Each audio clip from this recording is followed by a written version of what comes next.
From me the juice, they stole out my crown. Yeah. Sorry to tell you, I know my value. I'm gonna recoup, yeah. But don't waste my energy, my energy. I don't got much, don't be wasting all my energy. I keep it tight, don't let nobody get close to me. My heart is right, don't question my integrity. No, I thought we would be just fine, and I thought your heart was like mine. But let me find out, you've been going around throwing shots, running plots. Come on, man, tryna block my blessings, but no need for comparisons. What's from me won't be from me. Yeah, I'ma go through just to grow through. But pay me what you owe me for, I make what you've been saying about me true, true. Tell them I need my money right now. From me the juice, they stole out my crown. Yeah. Sorry to tell you, I know my value. I'm gonna recoup, yeah. Don't waste my loyalty, my loyalty. I let you in back then because I couldn't see, but now it's clear you ain't ever been true to me. My intuition ain't never lied, I had to leave. Handle your business, do what you think you need to do to get your revenge. But you won't break me, God as my witness. That's the point of no return, I'm on a mission. Tryna block my blessings, but no need for comparisons. What's from me won't be from me. Yeah, I'ma go through just to grow through. But pay me what you owe me for, I make what you've been saying about me true, true. Tell them I need my money right now. From me the juice, they stole out my crown. Yeah. Sorry to tell you, I know my value. I'm gonna recoup, yeah. Don't waste my.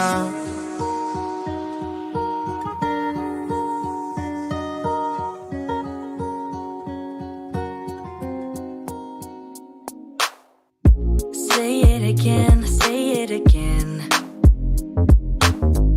You're saying you're sorry, so say it again. Only you can make my world go black. Say you love me, then you take it back. Say it again, say it again. You want my forgiveness, so say it again. You're my thunder of my darkest night. You just can't go back and make it right. 'Cause it's too late, your time is up. Damage done and now it's stuck, yeah. 'Cause it's too late, you roll the dice, and now you have to pay the price, yeah. I'm in a better place now. I'm not gonna worry, no. I'm not even sorry, you're gonna be the lonely one. I'm in a better place now. I'm not gonna worry, no. I'm not even sorry, you're gonna be the lonely one. Say it again, say it again. You're saying you feel bad, so say it again. Only you can do that. My heart was open wide, I could feel it breaking deep inside. 'Cause it's too late, your time is up. Damage done and now we're stuck, 'cause it's too late, you roll the dice, and now you have to pay the price. Oh, I'm in a better place now. I'm not gonna worry, no. I'm not even sorry, you're gonna be the lonely one. I'm in a better place. Good morning, good morning, good morning. people. Y'all know who it is. Y'all know the voice. Y'all know the sound. James Bo Williams is in the building. DJ exclusive. It's been so long. So long. Oh my God. It's good to see anybody's bright and smiling faces. Good morning, y'all. Good morning. Good morning. Good morning.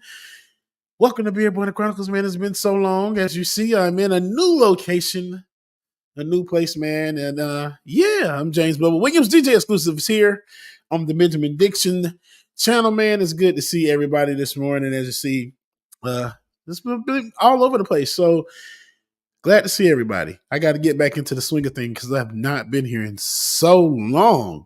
My gosh. And I'm just like, as my air freshener is sitting on the table back there. My gosh, man. Anyway, y'all, it's good to see everybody. Let's do a quick check in right quick. Let's see who we got in the chat this morning. Social Lust, good morning. Pixie on the Moon. Pixie on the Moon, what's going on? Teddy Cool, Brian West, good morning. Brian, what up, man? True Dragon, NJ09, Close 22, Pendulous Dragon, good morning. B, good morning. I heard you was up there Harlem shaking as well, too. Pendulous Dragon, again, what's going on? Judgment 4E's 1. See, I'm back messing up names. Ain't nothing changed. Excuse me. I've also been dealing with a sinus infection, too. So, Nat A, good morning to you. Knight Rider, what's going on, Knight Rider? Glad to see you back on the channel, man. Let me see if I missed anybody. Tyler, what's up, Tyler? Good morning to you. Brian, Bubba got robbed. I know, right? I did. Charlie, good morning, Charlie. And Mark Saunders, what's going on, man? The Social Lust, I appreciate you, best DJ in town. Hey, man, glad to see everybody. And I know it's been so long since I've been here. But I just been, let's play catch up real quick. So, January, okay, I was here January, February, my gosh, just about February, March, David, that's about right. I was out just about. So let's see. Been DJing all over the place. That's one. Moved into a house. Finally, that's two. And then just been working, and more working. Even the hard out work is still not enough. It don't make sense to me either. But yeah, it's been working like a mug, but I guess the payoff is starting to pay off. But I mean, it meant moving in. It's three of us living together, but hey, it makes everything affordable, and that's the main part. So I'm glad that we've done it. Beautiful house, and everything is everything. So yeah, still working. I got DJ event tonight, so I'm still doing everything under the sun. Shout out to mom and daddy as well. They holding me down. They also moved into a new house as well, with my sister and her husband. Beautiful, absolutely beautiful, amazing home. Okay, great people. Anywho, it's a beautiful house, man. So shout out to them as well too, and hey to my niece Sarah, who was in town this week. It was good seeing her. And happy belated birthday to my nephew Tavares. My gosh, my niece Tatiana. Jesus, it's been a lot, man. It really has been a lot. Gosh, I just gotta think about it. It's a lot. Anyway, man, what's been going on with y'all? I haven't talked to y'all in so long, and it feels good to be back on this screen. Okay. I even got my beard trimmed up for y'all today.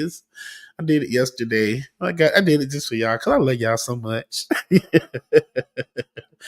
Okay, Brian. Yes, nobody knew homes could be this beautiful. They didn't.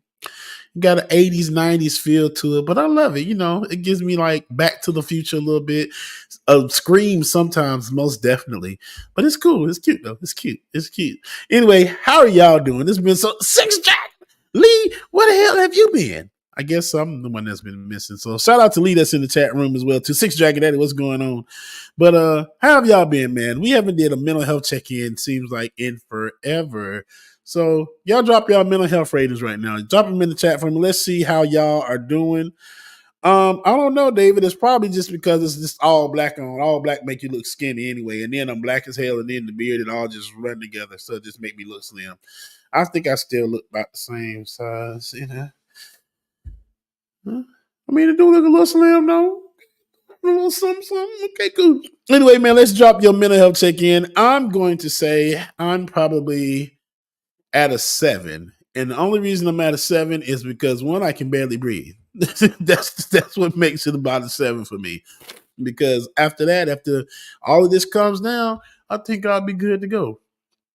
But let's see how y'all are doing today.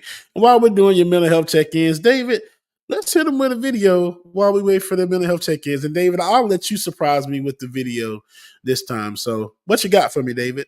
I'm putting him right on the spot instantly. Excuse me. See what I'm saying? Good morning, everybody in the chat who just joined as well too. Lily, good morning, Lily. I see you. Let me see. Lee, of course, Six Dragon Daddy. Love you, brother. Ron Foreman, what's going on? Half Black Reaper, good to see you. Hollywood, what's going on, Hollywood? Quinn, good morning. And Trevor Panake. I love Trevor's name. I love it to death. Good morning to you. Let's see. David said, yeah, not ready. Okay. So we're going to filibuster for a minute. Well, we'll go ahead. William Moore, what's going on, William? See Mark in the chat room as well, too. So let's go ahead and read some of these since I caught David off guard. He wasn't ready yet. So let's start at the bottom here. Trevor says 6 out of 10, watching the whole world rewind to 1850. You said a word right there, Trevor. That is the doggone truth. Yes, for real. Let's see. Pixie says I'm an 8, been doing pretty well, but it's so low only because my family is like a 3 right now. Oh, I'll be caring for an aunt with a broken leg. Well, Pixie, I hope it gets better, okay? Hope it gets better soon. Excuse me. Mark says, took yesterday and today off, sitting at home in my drawers at a strong 10.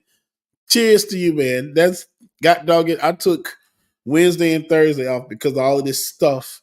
But even when I'm off, there are no off days because I'm still working. So yes.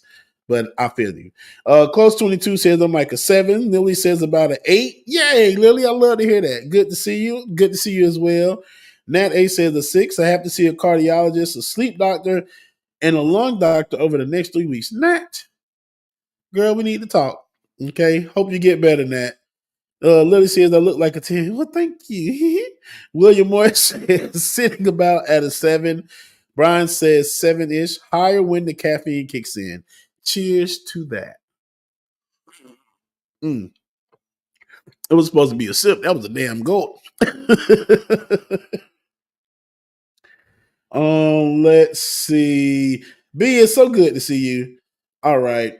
Did I miss anybody? I think I did. Let me scroll down here.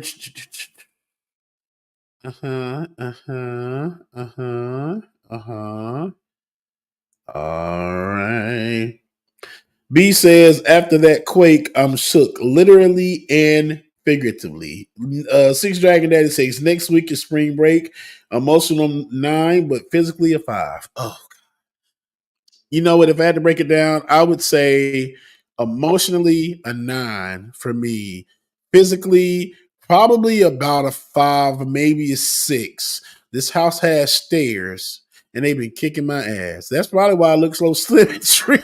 Y'all have been walking up and down these stairs on a daily basis. I'm getting some cardio in, you know, and then it's like a few lakes around the area as well, too. So, yeah. They're doing a little something, you know, just a little something. All right. Okay, I got you, David. Thank you, sir.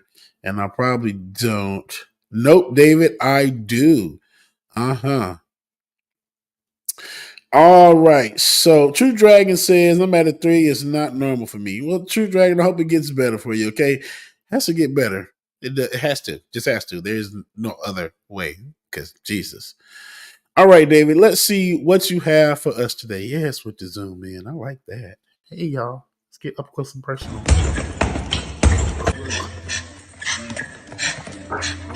Yes. Wait. Okay.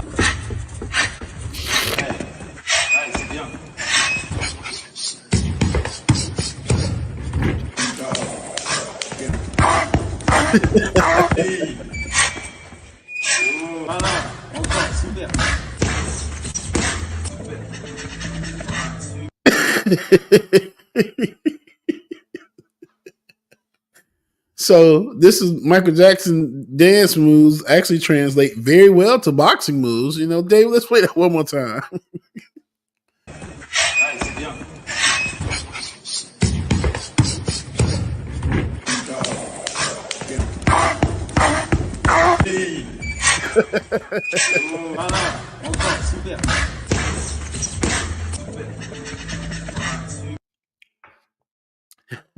I love it. David, did my audio get any better or did it get worse? Because I adjusted a knob. You know, I'm just always touching some stuff. So did it get better or worse? Oh, okay, cool. It just sounds like a little echo. Just like I feel like I'm in the studio about to do a record. Here we go. Y'all ready? 16 carriages running away while I watch the ride of my fears away on a golden sunset on a holy night on a long black road. All these tears I find. Damn.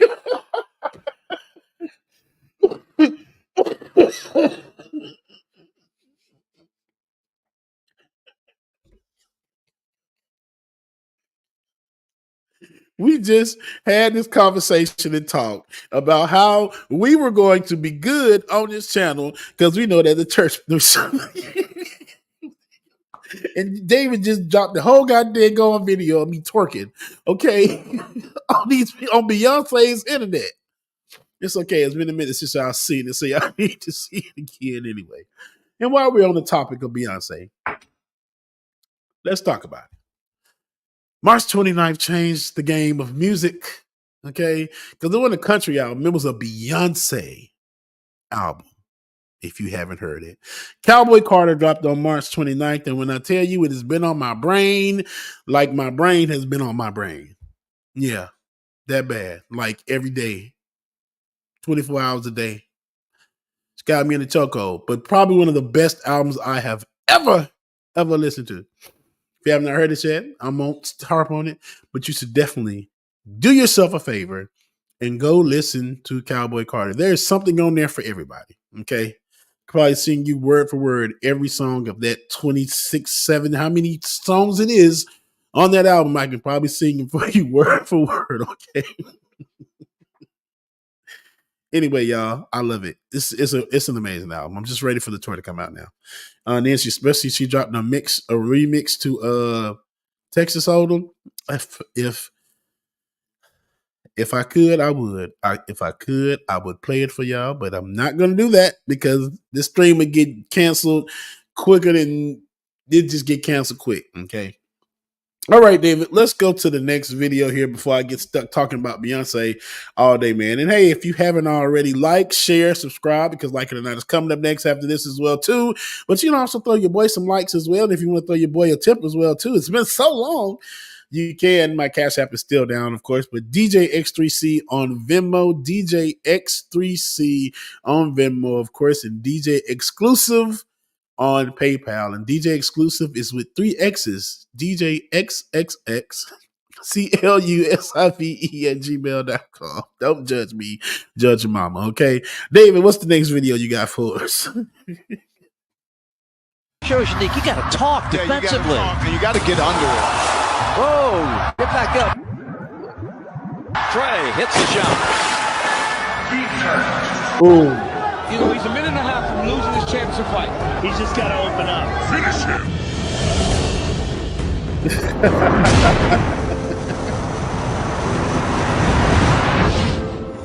Fight!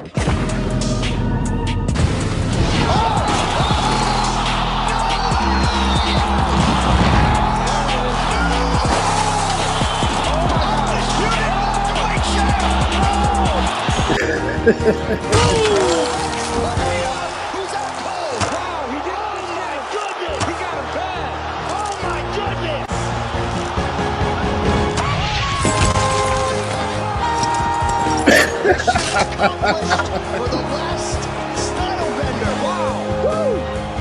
Now it's Russell. Driving on time. Stop. Oh, the wind.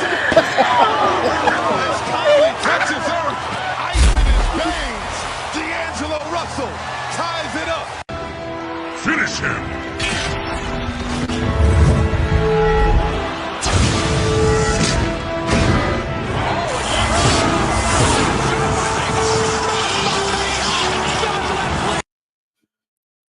When I tell you, that's one of the god doggone best sports edits videos I've ever seen. And yes, David, I hear the echo, David, myself. It sounds like I'm in the studio or something. But yeah, the best sports edit I've ever seen, man. That thing was amazing, which goes into this other video that I had that I am looking for right now.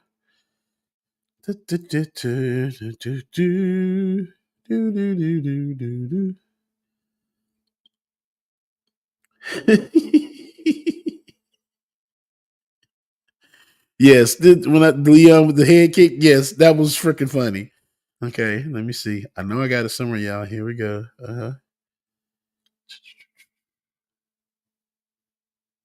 Here we go. Okay, David. Oh my gosh, man, I had to find that. And I've been waiting to show y'all this video for a month. Okay. David, I put it in Slack. This is basically how it is when I'm playing Uno with anybody. Just let y'all know this is the big Uno energy that I am coming with. As soon as it's there, I think it's almost there, David. Oh,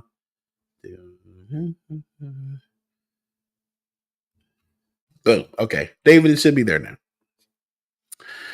Let's see. But yes, man, that sports edit was amazing. So that sports edit was amazing. But this next sports edit, well, not sports edit, but this next edit, I love it as well, too. When I tell y'all, it's amazing.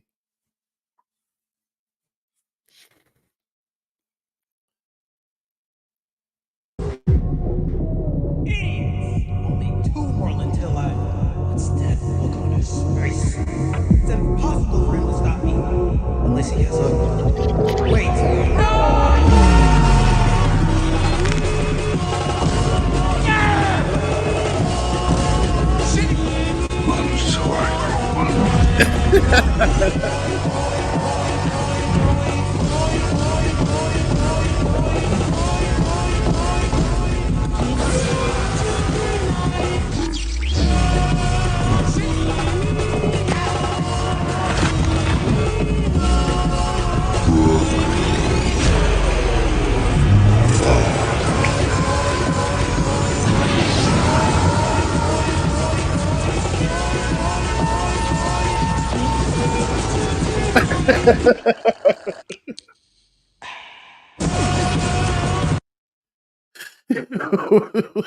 When I tell y'all that David just said he gets mad playing Uno, when I tell you it is this serious, it is this serious, okay? Because this is how it is when I play.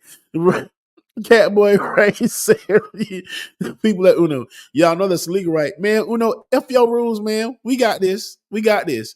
This is how I play.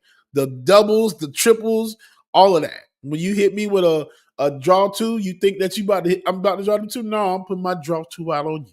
Then the next person gonna put their draw two. So that next person that's on the other side, on the other end of that draw two, I am so sorry. And then don't let it be a draw four, because 4 turn into 16, turn into 8, 20, whatever you want, it's gonna turn into it. People at Uno, y'all know, man, we broke them rules years ago. David, let's play this one more time, please. I love this. Only two more until what's that look on his face? It's impossible for him to stop me. Unless he has a... Wait. No!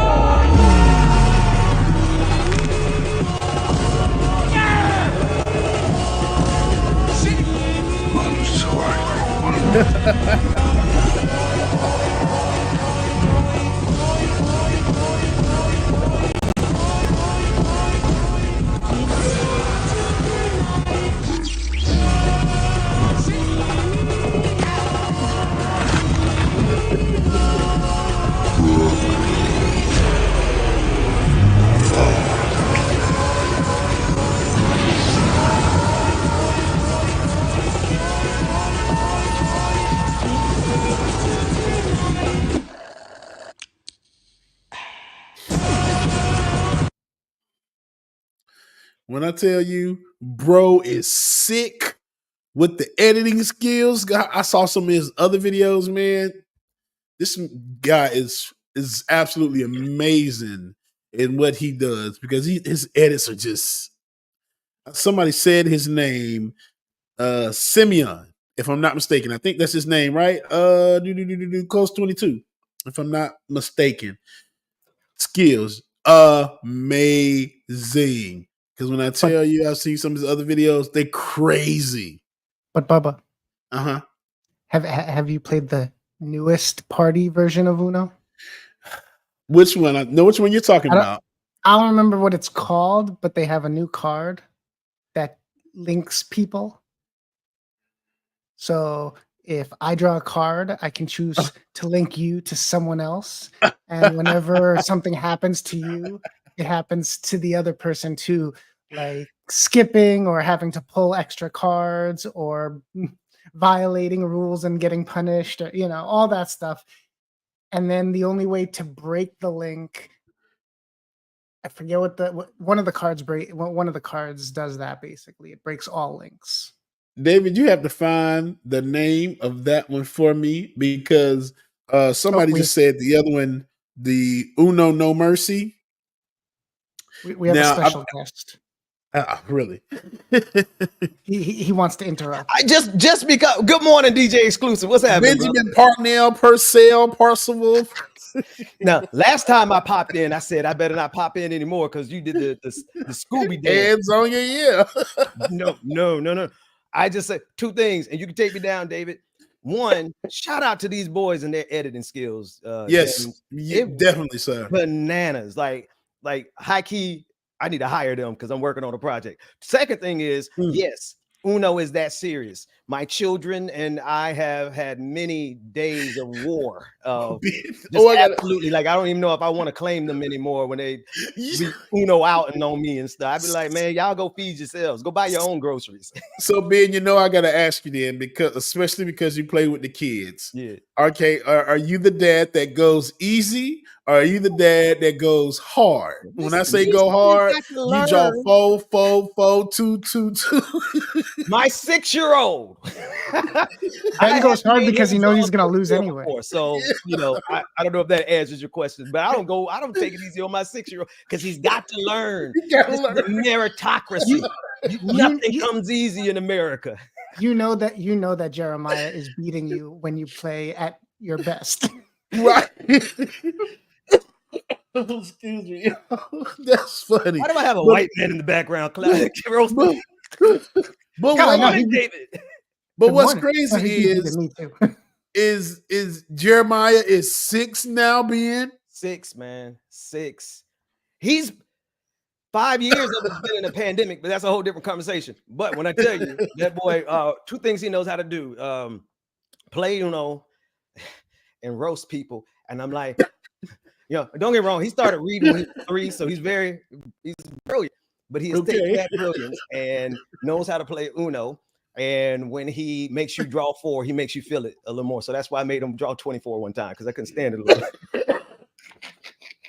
Folks need to know Uno is for real. Uno is serious. Uno is serious, bro. Uno is like spades. But Uno is more for the whole family.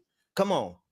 It's like for the whole family. But even still, nobody is safe in Uno. I'm sorry. Listen, it will break up families. It will break up families. Anyway, I was going to end that with a joke, but I said, take me down, David. Let them finish Beard Bonnet Chronicles. I just had to say something about Uno and those brothers' production skills. Shout out to the boys. That should be the next move in some really good Hollywood editing, but let's see. Like, most definitely, and I hope so for real. David, I think we got one more video entertained. Did I do 3 today?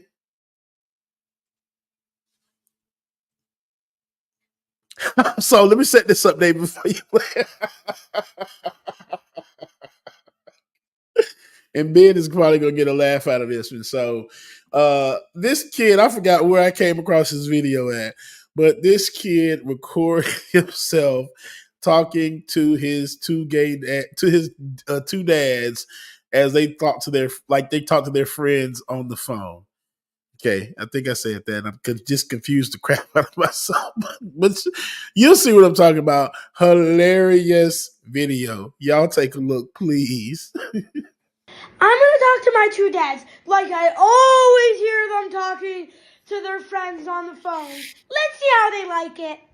I have a feeling my papa's gonna get very mad. What are you doing, Bear Bear? What? Like, what are you doing, Bear Bear? What are you doing right now? I'm cooking you lunch. Why are you daring me? Are you going to Bear Bear week with Bear Bear? Who's Bear Bear? What are you saying? Sis, you know what I'm saying. Stop. Put the phone down. Sis, really? Put the phone down. Okay, Bear Bear. What's the tea? Where's your husband? My husband? Yeah, your husband, sis. Why? Yes, Mama. All the cheese. Yes, Bear. Get it. Girl, if you don't stop, Girl. I'm just saying this is how it's like to live with you. Yeah, thank you. Your second plate? I thought you were on Ozempic.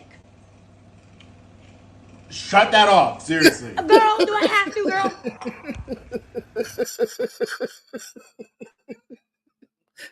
Daddy was ready to get his butt when I tell you, yes, Bear Bear.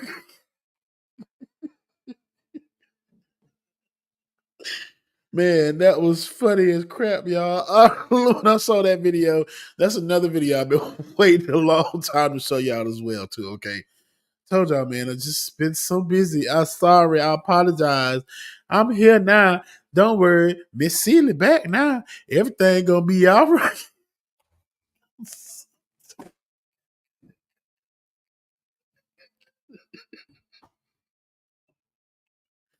Y'all please. Y'all please don't listen to me. It's been a long time. I shouldn't have left you. Without a note beat to step to. But I'm here, okay? I'm trying to post something for y'all, David. I'm trying to get this real quick. If it acts right. I just gotta say that Brian put it best. That kid was I mean he knew what he was doing, but I don't know. That father was not he was like, okay, now. I'm surprised it's not published, to be honest. Right. Why does this thing keep doing this?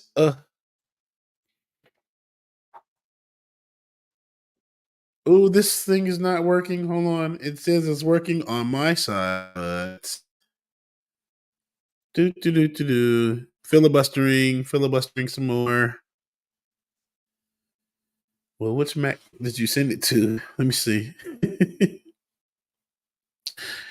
Brian West, they won't let me play my videos. I mean, of course, look at what happened last time I played a video. You got hands on your knees. Is that your twerk? I still have that soundbite saved, but I'm gonna save it for our parties. Yes, David, please. Okay. Honestly, I told y'all. It sounds like Simon Says. I don't think it's very problematic out of context. Just saying, Ben. You know, right. I'm just saying. I mean, it can be a little troubling though.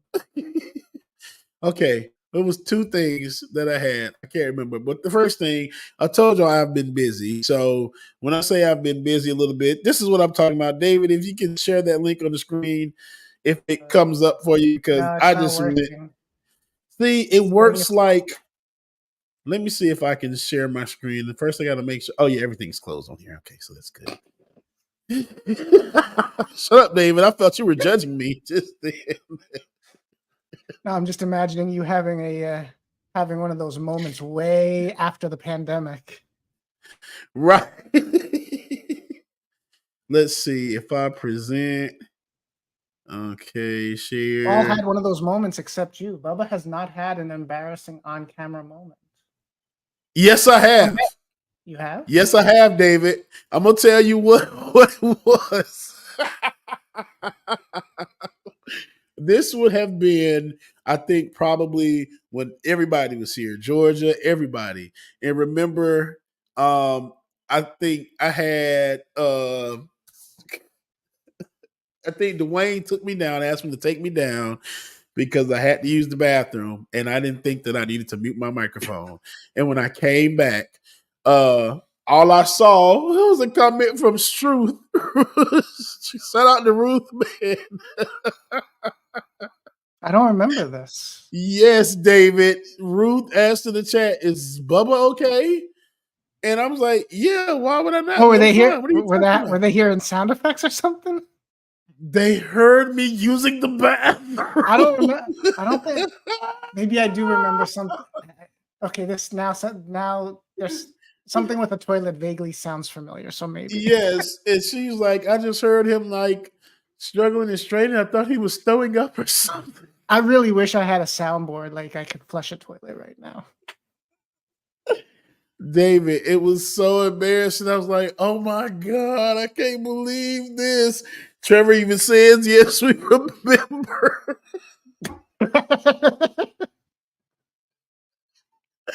I was like, Jesus. And I think Dwayne was like, yeah, I was trying to mute your microphone, but I couldn't get to it. I'm like, oh my gosh. That's terrible. Oh my God, I can't believe that. All right, David. I shared my Thank you, window. I Trevor. I don't appreciate it. know. Right. I don't know why this site works when it The wants whole to. site's down right now, so it might be a server thing. I don't know. Oh, okay. The Well, whole mine. site's down. It's not just your page. If you I don't know how to do this, but I'm sharing my screen. Can you see? Yes. Okay. Okay. So y'all, this is another thing I've been working on. They featured me in another article. As you see, meet James DJ Exclusive Williams, disc jockey extraordinaire. So they reached out to me again and wanted to do another write-up. I'm saying, sure, why not, man? So if you want to go check it out, man, please go check it out. Leave me a comment and a reply on there. I would really appreciate it. And just read and get to find out about you. I would go through all of this and read it, but yeah, y'all definitely look at it. Let's scroll through and let y'all see some of the pictures. This is Pride Parade from a few years ago. Yeah, if you click on the link, some people might be able to work for some people, and then it might not work for everybody, which is crazy. I mean, I have a VPN, but I don't think that should affect. I mean, some sites don't like VPNs, but Yeah. But you know what? When I was sending out a few times, some other people were telling me it wasn't working, but then some people were able to click on it with no problem. Let's see. Here's a couple of it's one of my favorite pictures. This is when I did the Pepsi DJ competition with DJ Drama and a few other people. DJ Drama is like a very well known DJ or whatnot. Lil Jon was here somewhere. I think he didn't take a picture in this one, but I made it to second place during this competition, so I loved it. This is me DJing an event for, I think, Impulse Group, which handled a lot of HIV awareness and everything. So that was fun. This is one of the many parties that I did. All these doggone people. Here's me with Q and another one of our good friends, Terrence, at one of many events. Let's see. And then, of course, some of my Instagram pictures and my social media stuff. So, yeah, man, if y'all get a chance, y'all go check out the article. Like I said, leave me a comment or a reply. And if the site isn't working, y'all let me know so I can get on there, they butts, skizzy man, and tell them to get my site working, because my site need to be up working like everybody else's, okay? But anyway, y'all, it has been so good being here with y'all this morning. Let me stop sharing the screen there. Boom, there we go. And seeing everybody's bright smiling faces, y'all. I really missed y'all a whole bunch, and I'm glad to be back on screen. I'm situated. I'm settled. The only thing that's going to change now is there are going to be like curtains up and probably a picture somewhere and on this wall and that wall. So it just won't look like I'm in an empty room. David, that's why you got so much reverb, probably because there's nothing to block all of this. That's what it is. So yeah. So, and also what I need to leave y'all with as well, too, because it's been out this long time. Shout out to my grandma. That's the only way she can hear. All right, y'all. That's going to be the end.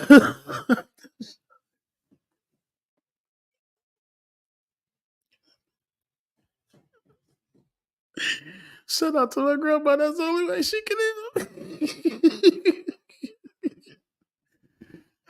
Y'all know what? Excuse me. You know, maybe I should go ahead and do like clean mirrors for a living because it's something I can really see myself doing.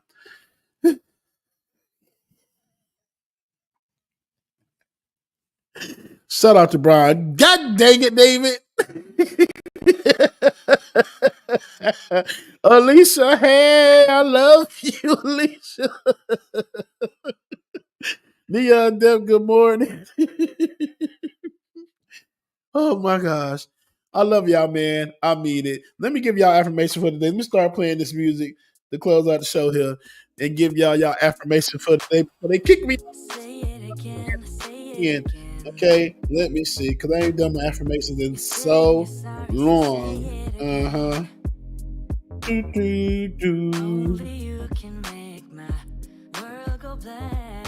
All right, here we go. Your affirmation for today is my journey of self-love means giving my mind some time to rest.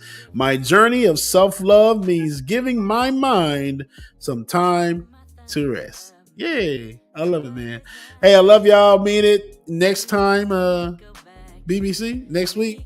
We're going to try doing it on Thursday morning. I'm going to see what I can do, David. Maybe if not, then Saturdays. This depends on how the week goes. But we'll see. We'll try to flip it and we'll try to run it and see where it goes, man. Hey, if you want to as well, too, make sure you follow me, DJ X3C, on all social media. Excuse me, Facebook, Twitter. What am I listening? Facebook, Twitter. Oh, Instagram. That one, too. DJ X3C at Venmo, man, and DJ Exclusive at PayPal.com. Make sure y'all leave y'all boy a tip. I love y'all. Mean it. And we will see y'all next week. Y'all stay tuned. Like it or not, with Rebecca Arthur. Oh, I get to see Rebecca today. It's coming up next, y'all. Love y'all, mean it. Deuces. Say it again, say it again. You're saying you feel bad, so say it again. Only you can do that. My heart was open wide. I could feel it breaking deep inside. 'Cause it's too late, your time is up. Damage done and now we're stuck. 'Cause it's too late, you roll the dice, and now you have to pay the price. Oh, I'm in a better place now. I'm not gonna worry, no, I'm not even sorry. You're gonna be the lonely one. I'm in a better place now. I'm not gonna worry, no, I'm not even sorry. You're gonna be the lonely one. I'm in a better place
From my lips, feel big from the bip to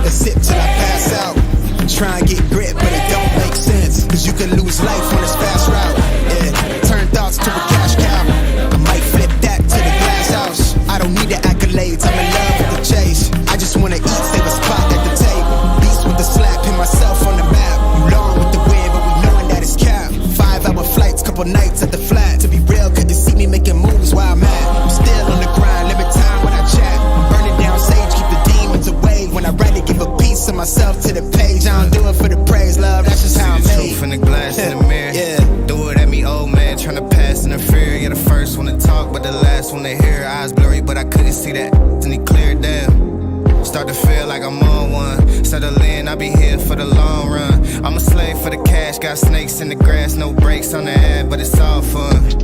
We done seen it all, heard it all. Heard enough, give me space before I murder y'all. 10 bad here, I'ma curb them all. 12 missed calls, and I still made a curtain call. Here to light it up, lighten up. Hear him talking, they ain't right enough, tighten up. Everything that I came for, I left with. I don't bang sets, I just bang on the set list. Going past supper when I came for the breakfast. Put me in your prayers, I might put you on the guest list. Young, tell me reckless. Gold in my soul, got the same on the necklace. Light it up, light it up.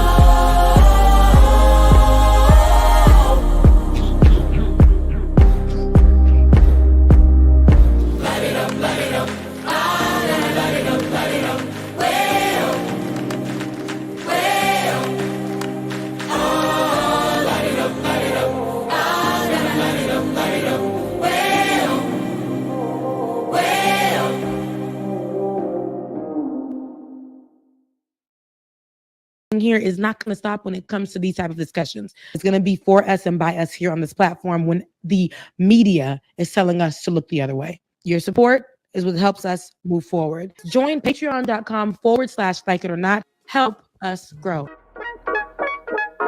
Like it or not, y'all. 2023. Y'all know what time it is. It's time for like it or not. Let's start this damn show. Yes, it's time for like it or not. With Rebecca Azor. Let's start this damn show like it or not. Rebecca Azor is in the house. You know she got a funny story to tell. Talking politics, culture, or real life-ish. I live in life in the ATL. Benjamin, yeah, that's my man. He's always coming up with the master plan. Politics, scheming, or trying to find the meaning of life. While the feds keeps us in strife. I'm your DJ.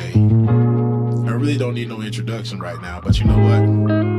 I stay dropping them jams. Y'all know who I am. Good hope, dad jokes, culture-ish, politics. What you're hearing right now was the culmination of all of this. I started out with the mic in my hand, then I graduated to a plethora of fans. I love bringing joy to the people. It makes me feel great, makes me feel regal. I do what I do for you. 8 p.m. Friday, you know how we do. Let's go. It's time for like it or not. With Rebecca Azor. Let's start this damn show. It's time for like it or not. With Rebecca Azor. Let's start this damn show. Like it or not, y'all. 2023. Let's start this damn show. Let's go.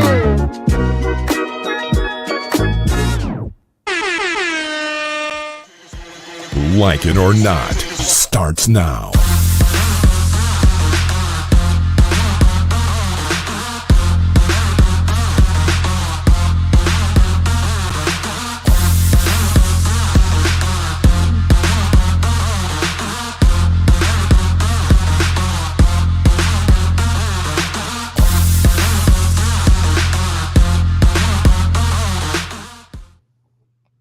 Was it me? The intro was good morning, good morning, good morning.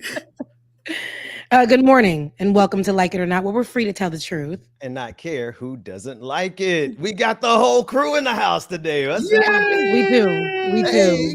So great to see you guys. Like y'all too. Hold on, I forgot. It's like DJ Exclusive got a new background. You know, so that means. Wait, just there you go. There's been a move. It looks like it's brighter. I love light. Yeah. Your Yeah. skin, is giving brown Glowing. skin. I love your brown skin. That's what it's giving. That's what it's giving. Right, I Yeah. came in, I was like, wait a minute now, who is this? Yeah. Because one thing I think what you got to do it like when my hair be in 2 braids when I take this wig off and I have to like I have a bang. I be like, wait, you mean that's a wig?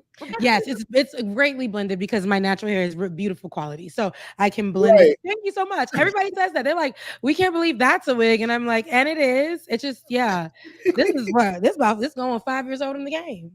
What? Okay. What? You making it last that And long? we still and it still do it. Stiff whip. Where colored and cut by me. Sometimes you got to go to the salon of you when the coins ain't there, and you got to pull out Old Faithful. What And you got to ornament? pull out Old Faithful, and you got to stay to the salon where they're telling you that hey, you got to come washed and pressed. You got to come with your edges trimmed, your ends trimmed. You got to come with the dandruff outside of your scalp. You got to come with your credit score at 700. You can't come to my roach infested house. You can't come to the salon that I got in my baby's room. You cannot come here if you don't have $1,000, $3,000 in your savings account. That's right. That's Step right. your money up. You can't come to my house because I don't have a car, but you can't travel here on Uber. Step your money. I can't go to those people. There's a lot of rules. There's So I gotta a lot of rules. Yeah, so I gotta go to where I'm. And then, listen, squeeze in fee because I had the time. So since I'm squeezing you in, even though I had that time available, that's gonna cost you. Okay. You calling your mama while you sitting here with me, that's gonna cost you because only me, I can call my mom. I can take breaks to go sit with my boyfriend. I can go literally go eat food for about an hour and not tell you that I'm gonna go eat food, even though half of your hair done in braids. I can start late. And I can also end late how I want to. You can't tell me what to do. You see, these are the rules, and these are the rules in Atlanta. So we didn't mean to trigger your experience. It brought up a whole bunch. And the thing is, this is the same thing with these restaurants in Atlanta now too. Yeah. Restaurants too. You can't come if it's only you coming for a solo dinner. Now we're gonna have to charge you because usually this place is packed out. So now we got to charge you because you decided to come and have brunch at a brunch spot by yourself.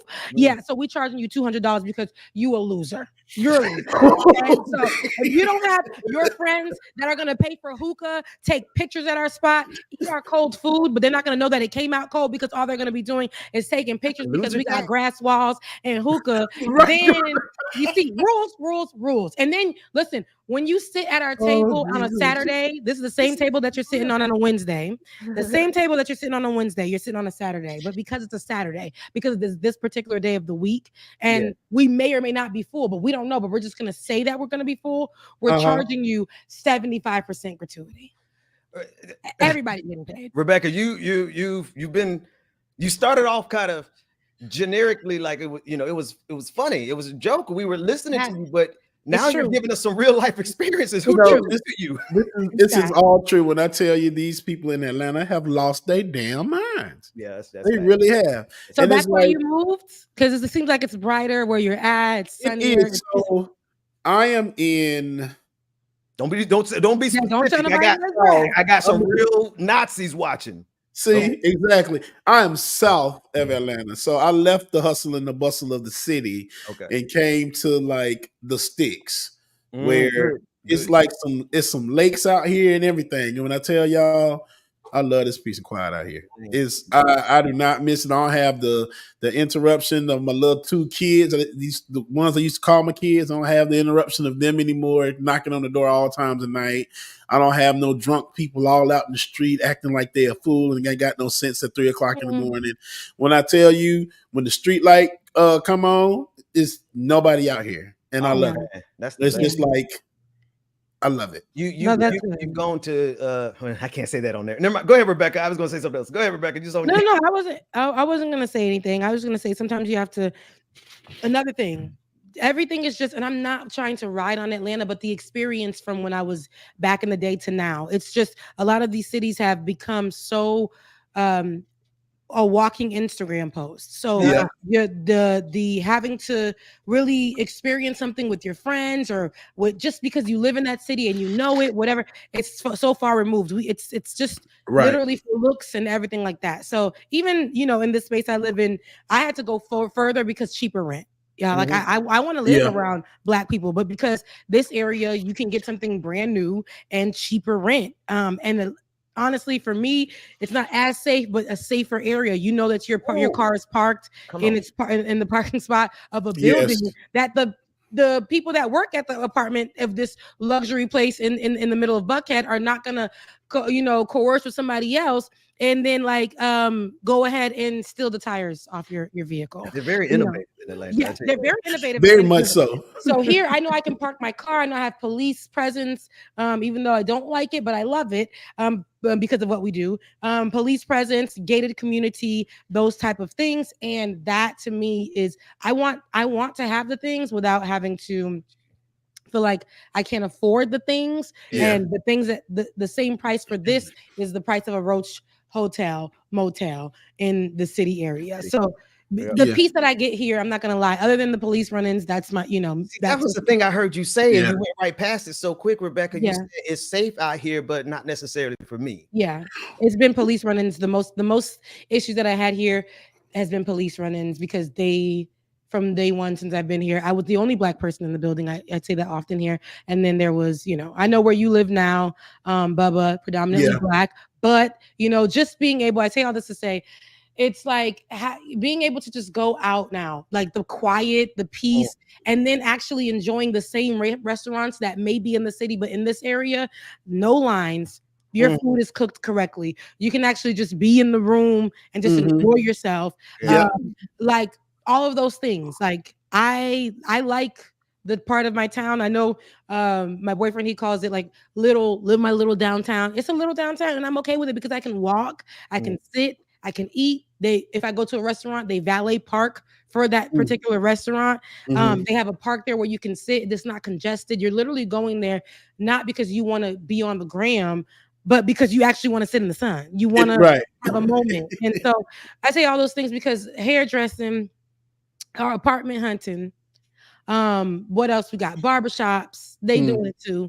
Restaurants, everything has been, and I just think to myself, like I don't mind if I meet someone. I already have somebody, but if my person, hopefully that person, better say it right. But I gotta get it right because I'm like, I heard what you said, so we not together. No, but, right. If my person, I'm at the place where if my person says, let's just travel for a while, I'm okay with it. The getaway is really if you can afford to do it or whatever. And even that in other countries, it is cheaper to live. If I can go to Haiti, I wish I could go. I wish we weren't having what we have there. I would just go because your land is your land. My rent goes up every month, even though I live in a cheaper rent. If my rent is going up, I can't imagine what's going on in the city. There's no stopping it. It's just rent continues to go up, and that's where I want to start at. Yeah, Rent's too damn high. That was the main reason I left because there's no way in hell that I was paying $1,400 for where I was at. Where I started at $825. What? When I was staying there when I first moved in, and now it's almost $1,400, and that's 3 years. And when I tell you all the other units, they got new ceiling fans, new floors, new tile, new ovens, and everything. And I'm still in the same old thing since I've been there from the very beginning. So I left all of my stuff and I said deuces to y'all. The majority of your stuff. Not everything, I tell you, but my cloud ceiling, all the paintings, out with the old. I would. Absolutely right. But it's just like, man. I'm like, no, I'm out because that's not fair, man. James, I'm checking out your microphone. Is that the green mic? Is that a new mic? No. So this is actually my roommate's mic because my Shure mic, I went to use it this morning and the USB port fell in. Bro, why did we're gonna have to have a conversation. Same thing happened to one of mine. Wow. David said the same thing happened to his too. The USB part of those Shure microphones, after a few years, they fall right out. Oh, mine is suffering right now. See? That's why it keeps knocking out. And these microphones are expensive as crap, bro. For I know, that I to didn't be buy happening, mine. Ben bought mine. Exactly right. I mean, right. Yeah, Ben bought I know mine. how expensive all of them are. Yeah, he bought mine. Because I was working with my MacBook, and my MacBook got one speaker that's holding on. So when if y'all were to hear it, it's like Oh my God. yeah. So my main MacBook, both of my speakers are going out. So if I unplug and just where it's the speakers itself, it sounds like somebody dirty trunk rattling in Florida. You already know what I mean? Like you wanted for real back Yeah, in right. the Freaknik days. No, it gets that's how, I don't know. I think that's all MacBooks, and I have a pretty aged MacBook. It's it's about 10 years old. Yeah, Maybe I'll give it about 8 years old. So I got this and it's been holding on. I can't afford a new one, so that's okay. That one of the speakers is that's how y'all sound to me right now. That's how you guys sound. I have to listen real hard. But what Dwayne you say all the time, Rebecca, wear your headphones. and I'm just ain't put on them headphones that man bought us one time. It's not comfortable. I don't even know where they are at this point, but in the studio, yeah, I used to, have it up my dress and all that because I had to. But at home, it's just you guys. So all those that's okay. I'm gonna make it through. But it is. We're gonna start with high rent. I actually wanted to discuss that.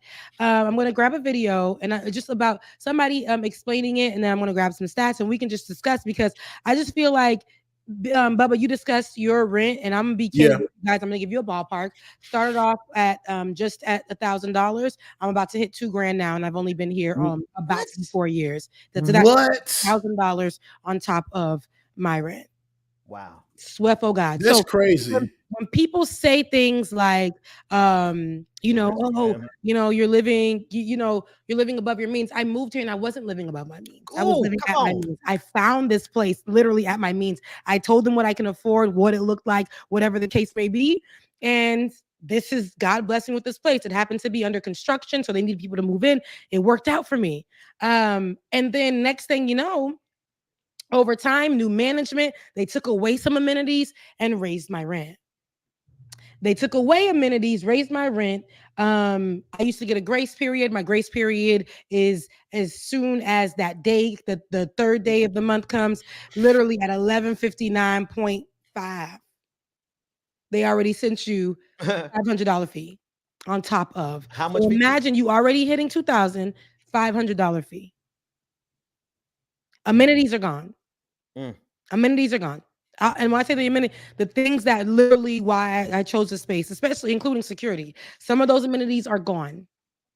And rent is just continuously going up higher. And I just feel like Rebecca, you said when I got in here, when I came here, I wasn't living beyond my means. Right. Mm-hmm. Now it looks like you're living beyond your means. And not because I didn't choose this. And imagine, you guys, here's what people don't understand too. Applying for apartments, come on, super expensive. In Atlanta, you don't even know. It's almost like the lottery. You don't know if you're going to get chose. No matter if you fit the criteria or not.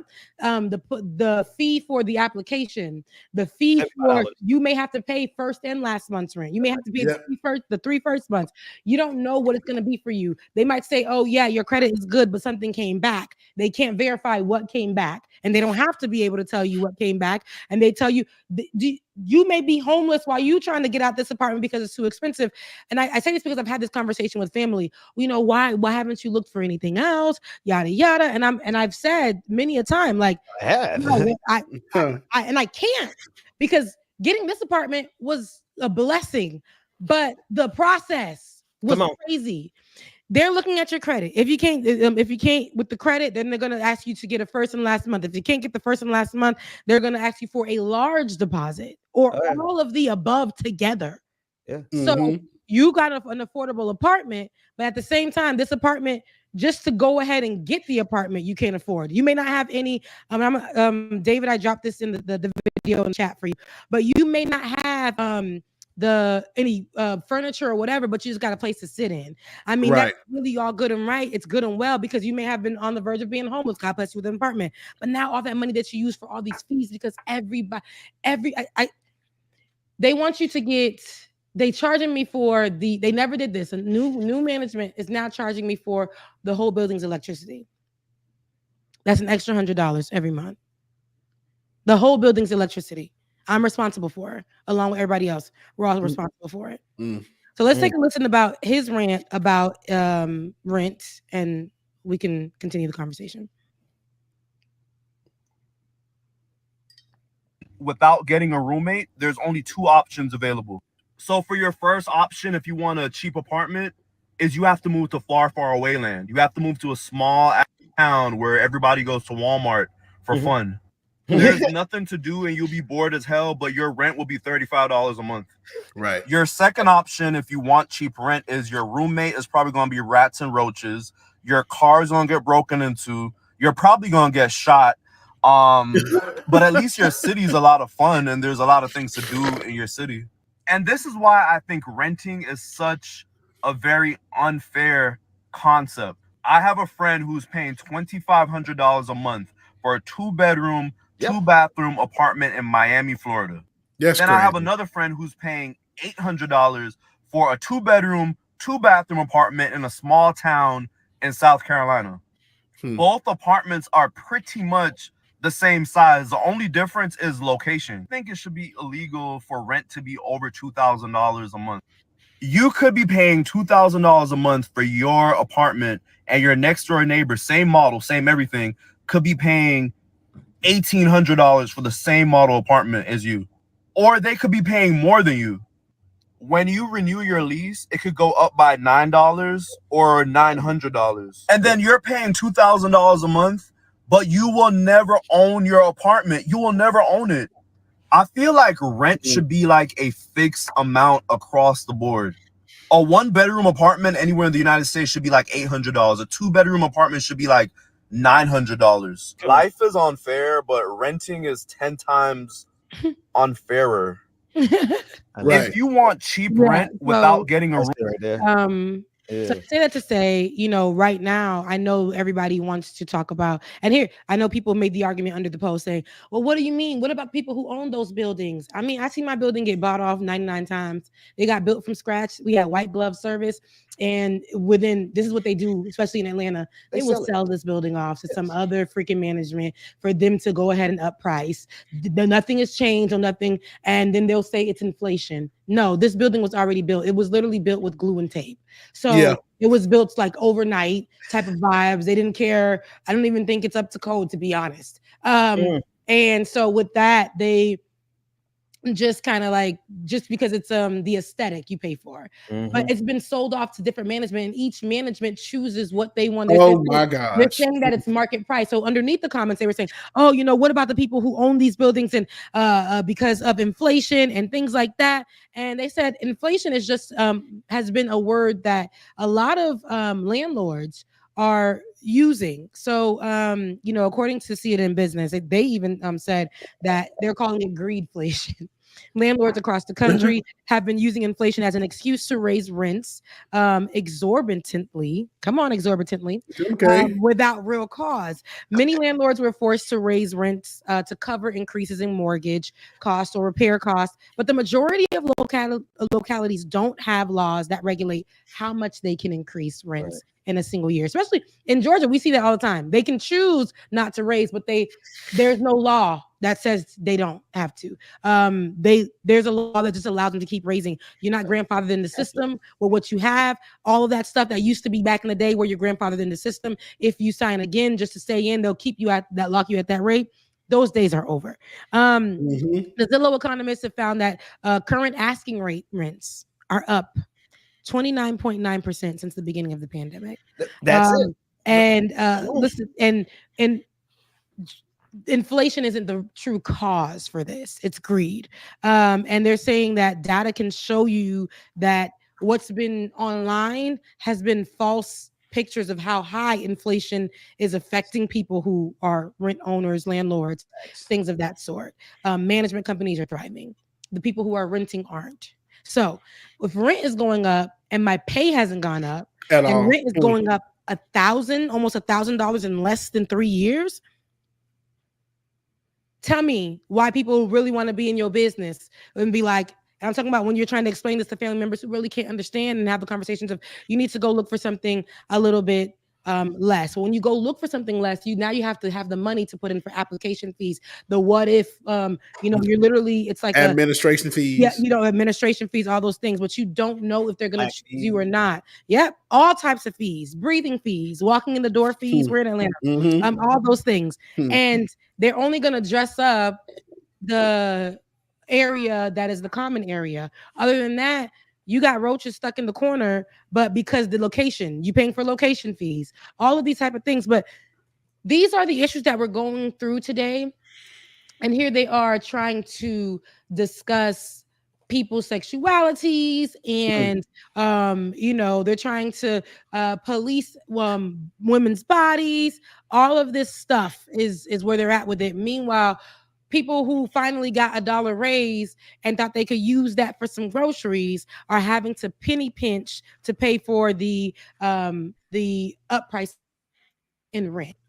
It's a process. Yeah, it's stressful. And that was, like I said, that was one of the main reasons. You hit the other thing on the head, Becca, with the rent's getting higher, but our cost, our income is not getting higher. And especially, I haven't received a raise probably in 3 years. So at this point, I'm not even matching the cost of living. I'm trying to figure out what cost of living are y'all going by, because right now y'all not meeting it at all. No. Those fees, Rebecca. Okay, let me start. In Boston, when I lived in Boston, I don't know, was it 10 years, 10 years ago? We were paying $2,200 a month for a 2-bedroom. I'm sorry, it was a piece of junk. It was like, not trying to sound bougie or nothing, but it was like, I wouldn't normally raise a family in this kind of building, but I was paying $2,200. You could imagine what something decent in Boston would have looked like. And then, not to mention, we're paying $2,500 a month on top of that for childcare for 2 children. Then we when we lived in Atlanta, we found out after the pandemic started, that's when they started charging $75 per person for application fees. But they had always charged fees, but the game changed. They realized they could use Zillow.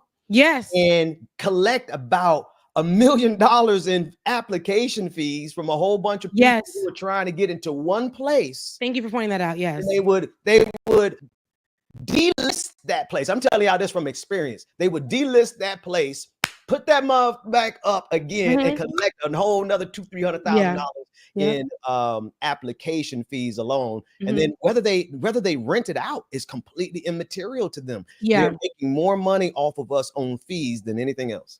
Thank you for pointing that out, Ben. They're also doing that. So they've been doing that in the rental business, but then putting it on Zillow, you get an extra. So you cannot. So you're posting on all these different sites, not only on Zillow, apartments.com, rents.com, all of those things. And each of those people are collecting a $75, $100, $50, whatever fee on you trying to scrape up these coins so that you can at least just do this application.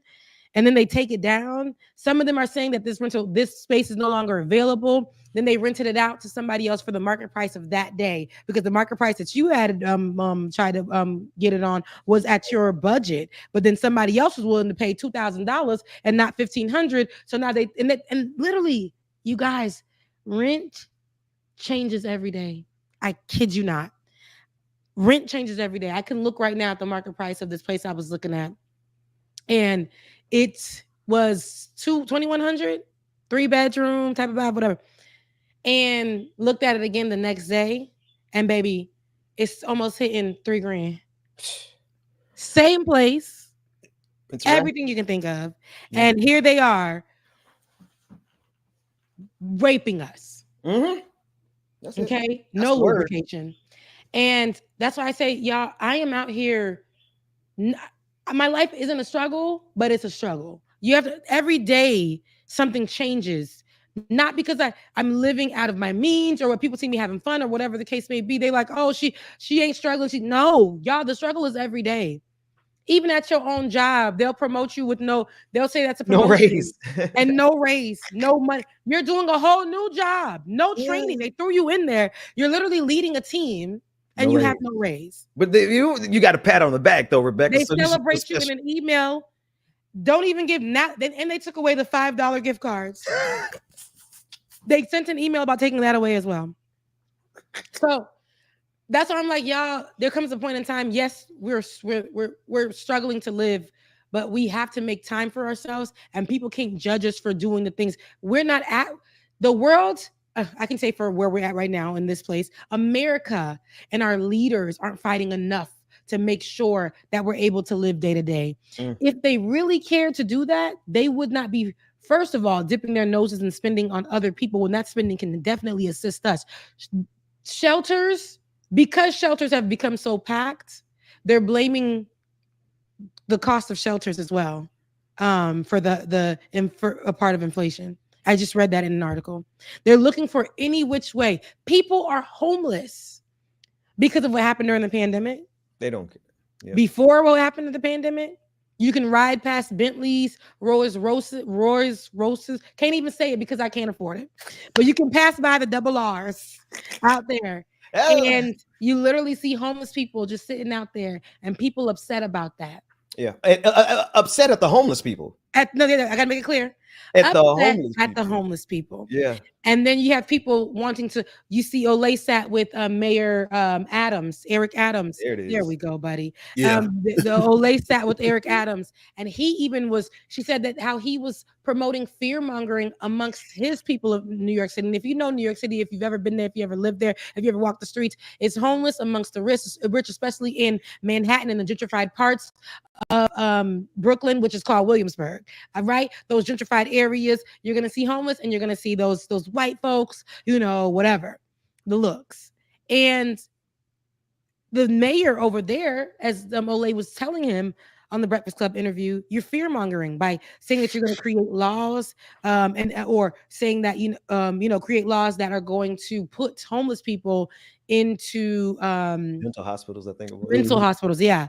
And then he said, so having somebody sit on a stoop, is that not like a problem? They're talking about spaceships, and they're sitting on a stoop, and you see needles on the floor. And this is New York, first of all. That ain't nothing new, baby. Right. Ain't nothing new. They never hurt nobody. Some people live outside and still go to work, but they just can't afford housing. Those type of things. Shelters even are over too many people. They're overcrowded, whatever the case may be. But you walk by and you see vacant damn buildings all day long, every day. And so if that's something, you could have talked about creating more shelters, opening those vacant buildings and putting them as shelters, those type of things. But now you're going to allocate money to just throwing these people into mental hospitals when nothing can be wrong with them. They ain't talking to nobody but themselves because they're out there by themselves. And why are you putting fear into people to make them think those people are criminal? Because that's how this system works. That's how they make their money. And it doesn't matter if you're black or white or Hispanic or whatever. Once you buy into that mindset, that's how you got all those people in the comment section of that Instagram video you shared. A lot of them black talking about, well, what about the landlord? Yeah. Because they think in their minds that they're going to be landlords one day themselves, millionaires one day themselves. And so we got a whole lot of people who, like Eric Adams, who buys into the system. He bought into it because he's a cop, right?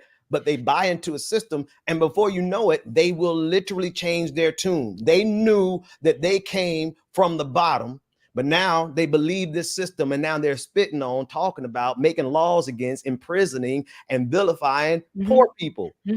When you came from that, but now that you think that you can become a billionaire, because everybody think they're gonna be the next billionaire. That's everyone, and then they believe that, and also it's like they're going off of income of these everyone who's online right now, going viral. Their income is hot, and so people that are trying to jump into leaving their corporate jobs. It's just a lot of things that are happening right now. But there's still regular people like us in the world who work at 9 to 5s or whatever and paying our bills, and it's not working for us. And like, it's not working for us. I can't afford.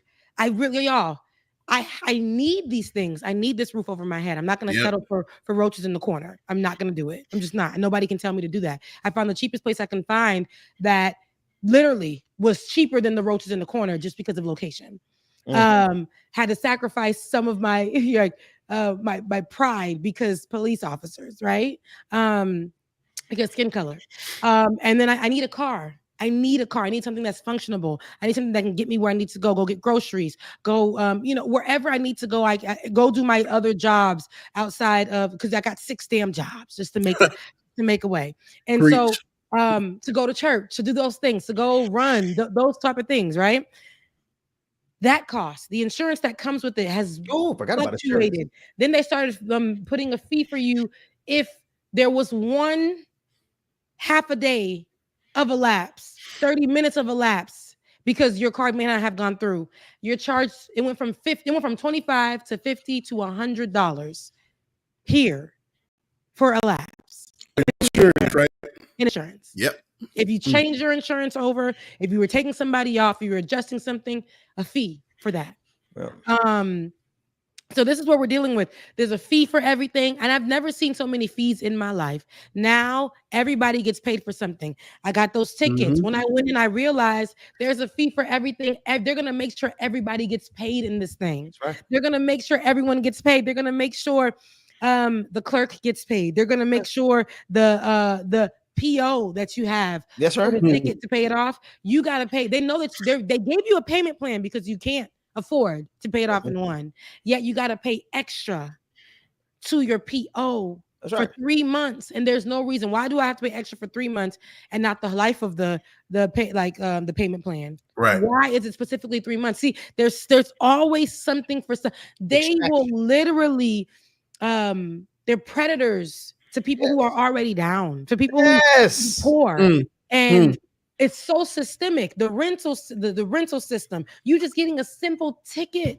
You're just getting a simple ticket that should be $50, $80, whatever the case may be. The ticket was literally like $280, but everybody gets paid. If you look at the breakdown on the ticket, everybody gets paid. And the longer that you have to pay it, they're going to make sure that they want you to pay it in that way.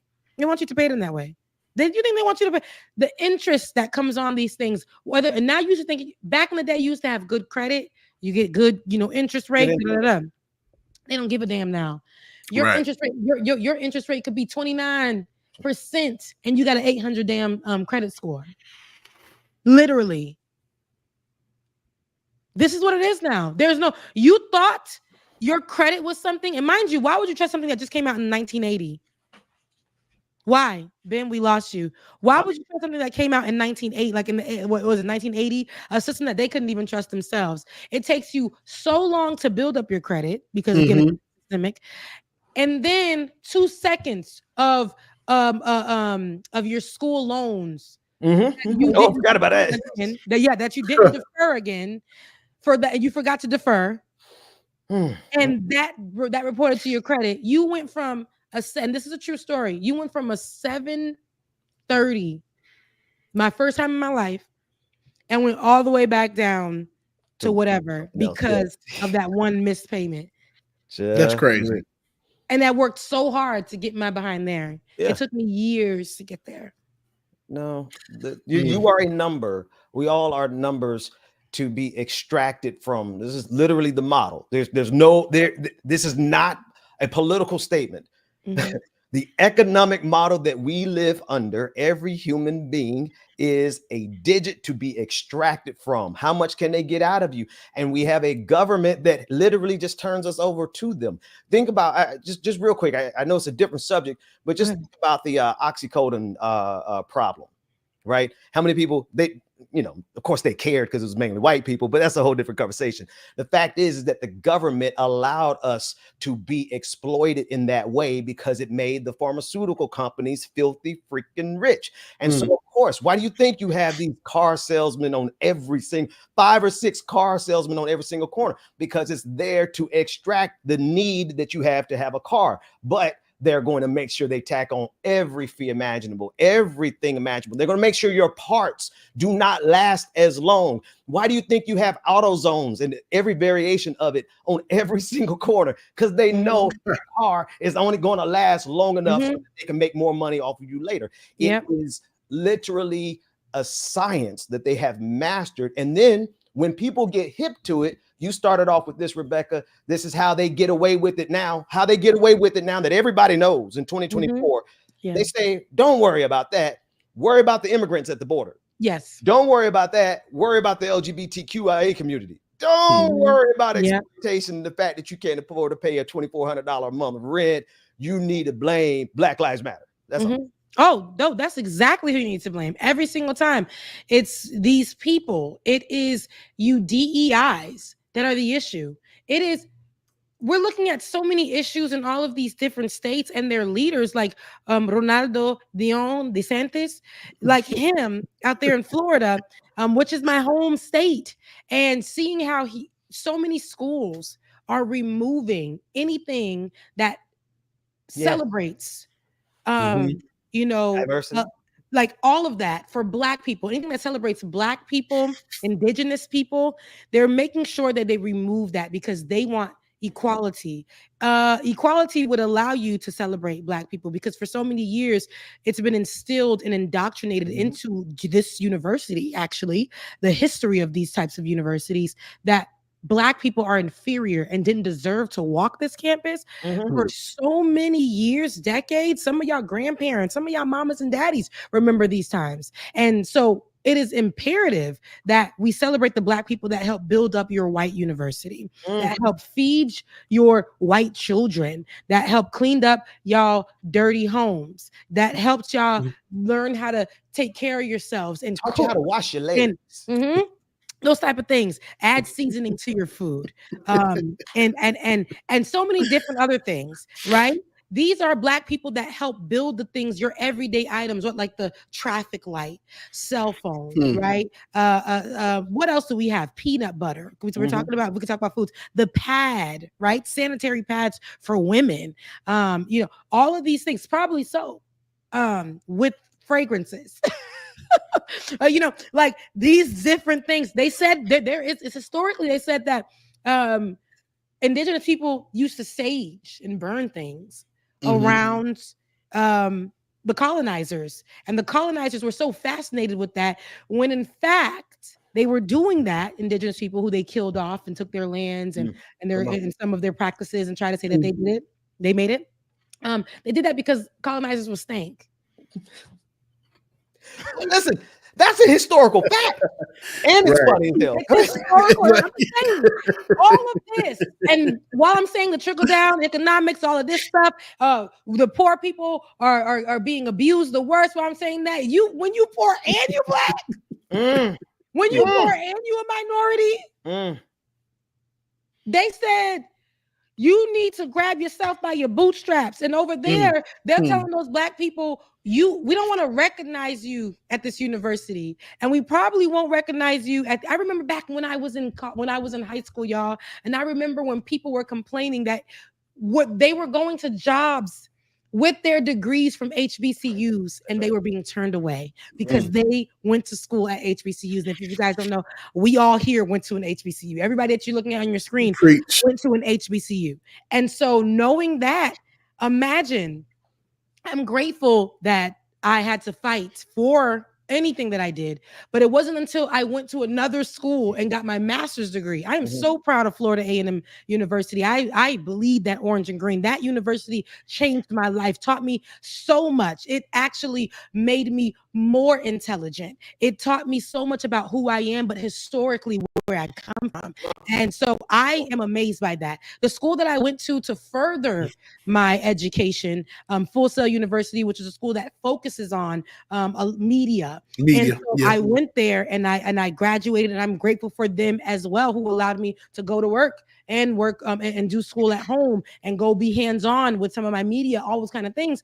But it wasn't until I started showing that degree started showing up on my resume, and I started to get calls back. Wow, over FAMU Full Sail, like for real. I ain't got nothing. I'm not gonna say. I went to the FAMU's journalism school of journalism was such a great program. People were leaving FSU's communication program because it was just communications, and they were leaving that to come over and practice and get the training at FAMU. And I know this because they made me at a point in time a junior trainee for people to help train those people that were coming in and didn't know how to use the cameras and stuff. And they're like, Rebecca, go ahead. I did that at Florida A&M University for those FSU students who didn't know what the hell they were doing with it.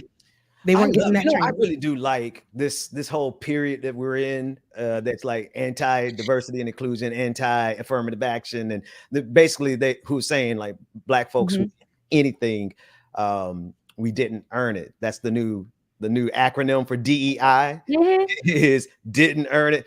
I really love this. I really love this.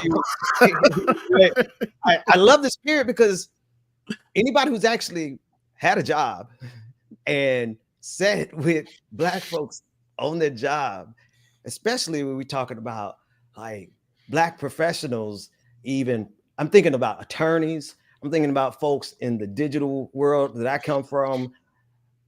You really sit across the room and you watch how you end up having to do the work of all those folks who got there a little bit easier than you. Talk about it, baby. You know, when the assignment gets handed down, it's like, who saves the day? A Negro.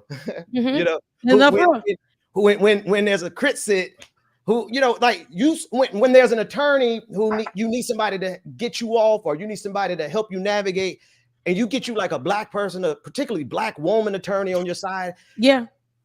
And then you see how they do in the courtroom against some of these white attorneys. Oh yeah. And I'm like, do y'all really want to have a conversation about qualifications around this? But it's exactly like you said, they started in the universities. They try to dismiss our universities. Yeah.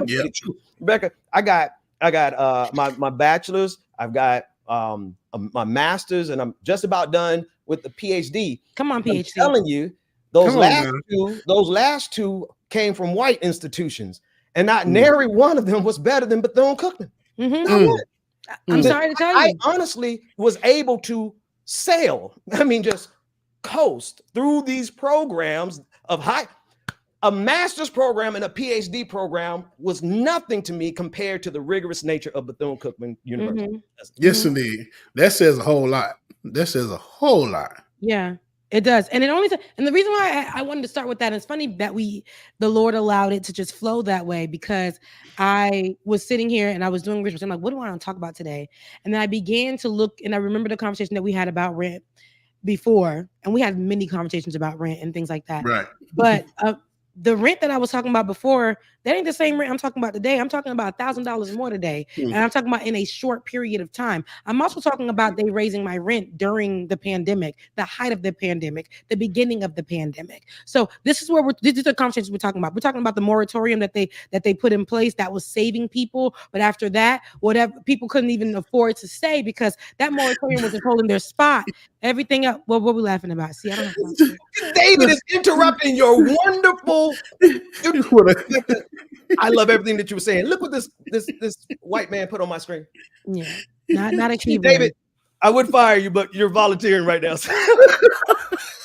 David gave it. I'm the only one. Here, another story. Listen, we can't even pay our producers. We can't even pay our producers. The producer Rebecca is paying the producer. Point. Yes. Yes. Rebecca, you paying him now. Okay, good. Afford to give the producer. It comes from me, and y'all see how I'm telling y'all. For real, rent is too damn high. You know, we need to see this program here is paid for by me. This little, what is this again? I don't even know. StreamYard. And we got the best of StreamYard. So imagine paying $50 a month every month for a year. That's why we need your support. So if you guys are watching right now, so we can and the music you're hearing is illegal too. No, I'm paying for that, David. James. You did? Yeah. So the music's gonna sing. We all pay for our little part. Look, you hit me up so I can get some new music. I got that. I find yes, we're legal now, so I'll send you the link. Listen, so like, share, and subscribe, because when you do that, it hopefully it helps us get us in the algorithm. Not only can you do that for us, but listen, patreon.com/like it or not. I know we've only got a couple more people that joined recently, but we need all of you guys who are watching to head over there and join, because your gifts help us focus on paying the rent, feeding the kids, keeping food in the fridge, and whatever you guys give, make sure that we pay this program and do what we need to do here. What's up, man? Saunders, I rebuke you, brother. You, David, don't do that, man. We in the show. You can't be putting stuff on the screen that now inspires. And especially while Rebecca is giving her soliloquy. And then on top of that, you guys, if you are watching right now and you feel inclined, go ahead and bless your host. We got BPD 2018. We have, because we haven't seen him in forever, DJ X3C on Venmo. Yes. Okay. And Becca's Voice on Cash App. Listen, y'all, that's what I want to start with because rent is too damn high. Remember the guy I was saying rent is too damn high? Yes. My best friend, who's actually here today, she had covered a story when we were best friend. Hey, best friend. They say, hey, best friend. But she said, hey, y'all. So she covered a story when we were little babies in college. Okay. We couldn't even go drink yet. And the story was about rent being too damn high. We were covering this while we were in college, paying college price rent.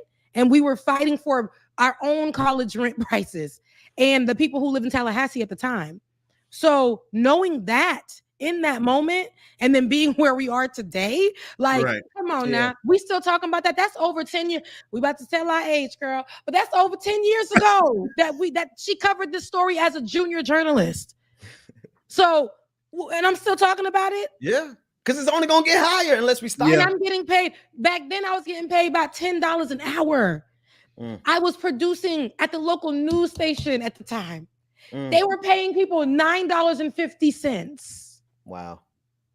$9.50. Okay. And so, like I said, rent is too damn high. Y'all need to raise the minimum wage for the DEIs, specifically for us in our communities and everything. McDonald's is going up $23, and people not getting the jobs. That's what I saw under the comment section. Y'all going up $23 an hour, but they're not hiring nobody. People, they being funny with the money. Yeah, of course. They being funny with the money. Makes sense. Okay. And we're looking at all these things. Some people are doing Uber Eats and what's the other thing called? DoorDash, right?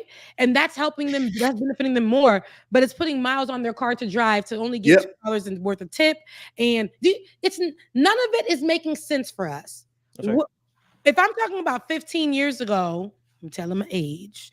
No, but if I'm talking about a little bit about 13 years ago, and my best friend was covering the story locally, and we're still talking about this, what has changed?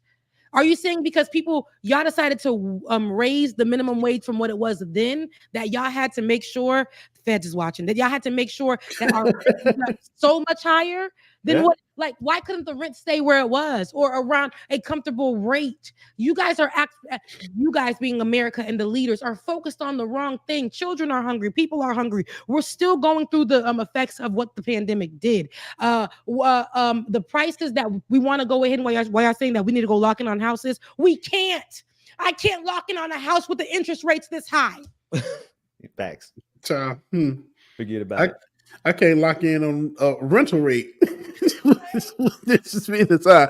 Interest rates too high, rent's too high, rent high, everything high. Only reason gas is high. We split this house, but between it's a few of us, and that was like the most inexpensive way that it was going to work out to save money and to be able to do what we need to do.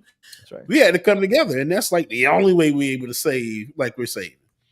Yeah. See, Rebecca and James, both of y'all are saying something. Folks online, that you got real life is working class. Period. Real life is working class.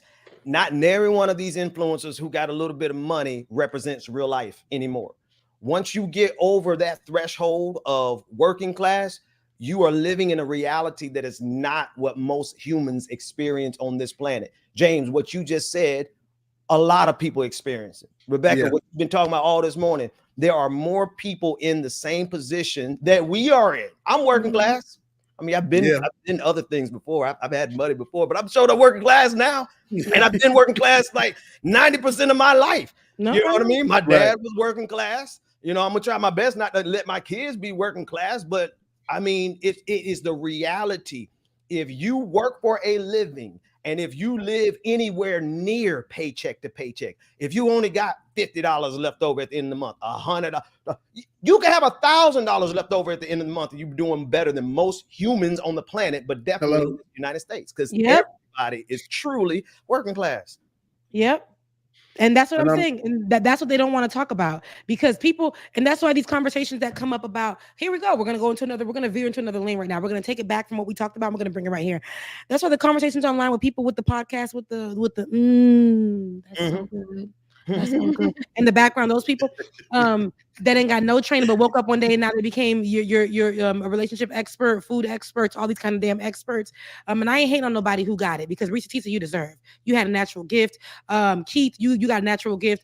Not y'all. But the people who get on here and cause mess, especially amongst the Black community, and are getting paid by these white corporations to spew out this misinformation, this information that divides us. But these people are talking about, you can't be with me if you ain't making like at least, 50 grand. In this economy, with this tax that they take in Georgia, 2 taxes away from you.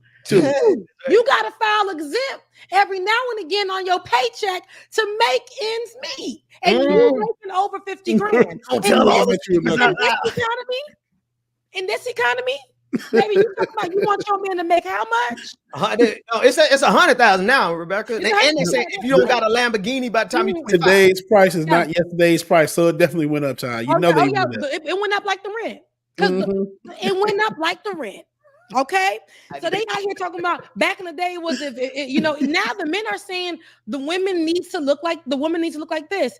In this economy, in this weather outside, do y'all see what's happening geologically? Do y'all see there is snow happening in summer months? Swing that hair back. Swing it. Okay, in winter months. In this pollen outside, you want somebody to look like a summer body with this pollen? Okay, you want somebody to come home every day and cook for you while they are literally still recovering from what happened during the pandemic, from the weight that they gained eating that or door dashing. Looking at the money they spent during that time, y'all got to recovering, and y'all sitting on these microphones. Best Buy, you must be stopped. Stop selling them. May all of your microphones fall apart like those Shure microphones. Okay.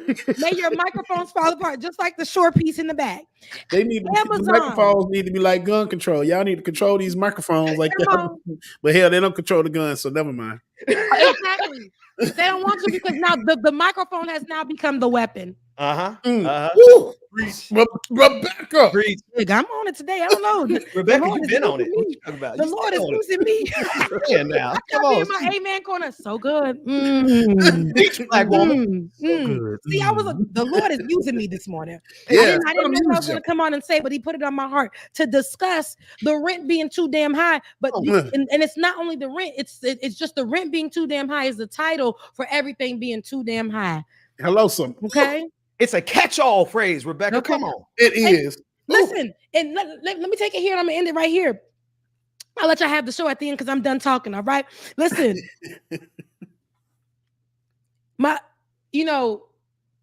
Drugs. Wow. Because the rent is too damn high, and people can't be high, right? Right. The rent's too damn high. People can't even be high to just focus on something else because they going to jail. People still serving time for what now has become legal. Come on. Found out there was a loophole for drugs. People are still in jail for this. It pisses me off.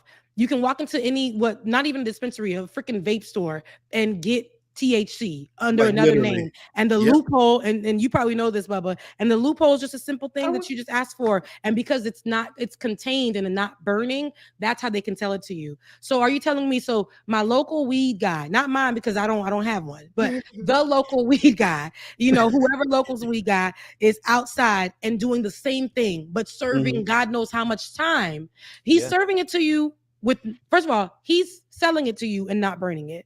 But yet they're serving time for what people are doing now, what these shops are doing now, and for free, not getting any attack on themselves, not anything. And they're selling it, by another name, but it's the same thing.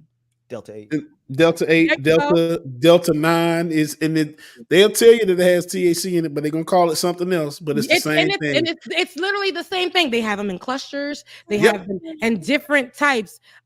This one you just call it by a different name, and I'm like, this is the same damn thing. And Yeah. but And here people they'll are they're serving time. Yes. They're serving time. for the No, same you guys, thing. it's not. This one's not the Delta one. I know what you guys are It's talking not about. Delta. You know, it's This like is a literally weed. They're THCA or selling weed. THCB.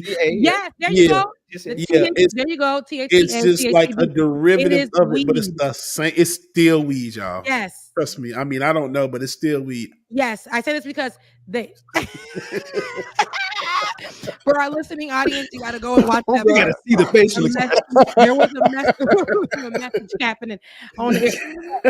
I say that to say, even you guys, they're the war on drugs, the war on rent for poor black people are getting it worse. The reason why some of these people go out and sell because that money came quicker to them in a way that they can take care of their families in places that they were stuck in environmentally or whatever. They can take care of their family. They can take care of themselves. Do you think people just go out? Why are people selling it? Because they get money from it. Okay. And now you're telling me people are serving time for something that places like these different vapes, they're vape stores. They're selling it. And it's legal for them to sell it. Like when I tell y'all legal, like this is so crazy. Go to the smoke shop sometimes to get my supplies. There we go, supplies, and see what kind of hookahs they have sometimes. But they'll offer it to you. There's a whole little section, and I went in there and I smelled some before because they have a little thing where you can smell it. It literally is the same thing. It smokes like the same thing. It's the same thing. Yeah, yeah. So you are being penalized for being a businessman. You're being penalized for like somebody like Sammy, who goes by Adam in the chat, said you're being penalized for being homeless. That's right. We're being penalized for actually being working people, going by the book. We're being penalized for having the audacity to move somewhere where it's safer. We're trying to make things work with every curveball, everything they're throwing at us. We're trying to make things work, but they're still telling us we still must rip and take from you, and all of the above. Like, And I'm gonna tell you the real reason why they do that is because, of course, you sell it in the store, then piece of that profit is going to go back to these companies that's sending it to them, which in turn is probably going to go to the government as well too.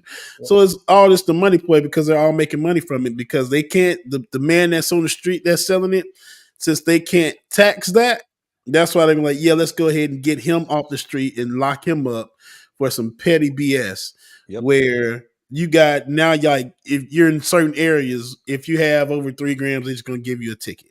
Yep. Simple as that. Ben, you want to make a point? Yeah. No, man, y'all saying so much.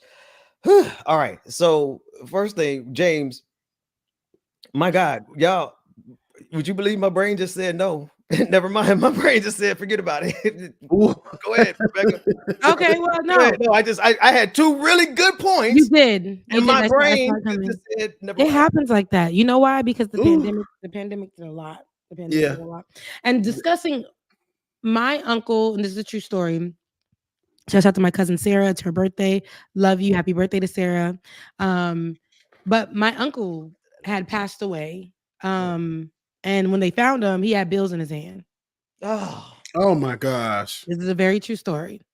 That's why sometimes when I feel that's what it was, overwhelmed, because this stress is causing us health issues. And again, because this is for us and black us. Yes, it is black us. This is for us and by us.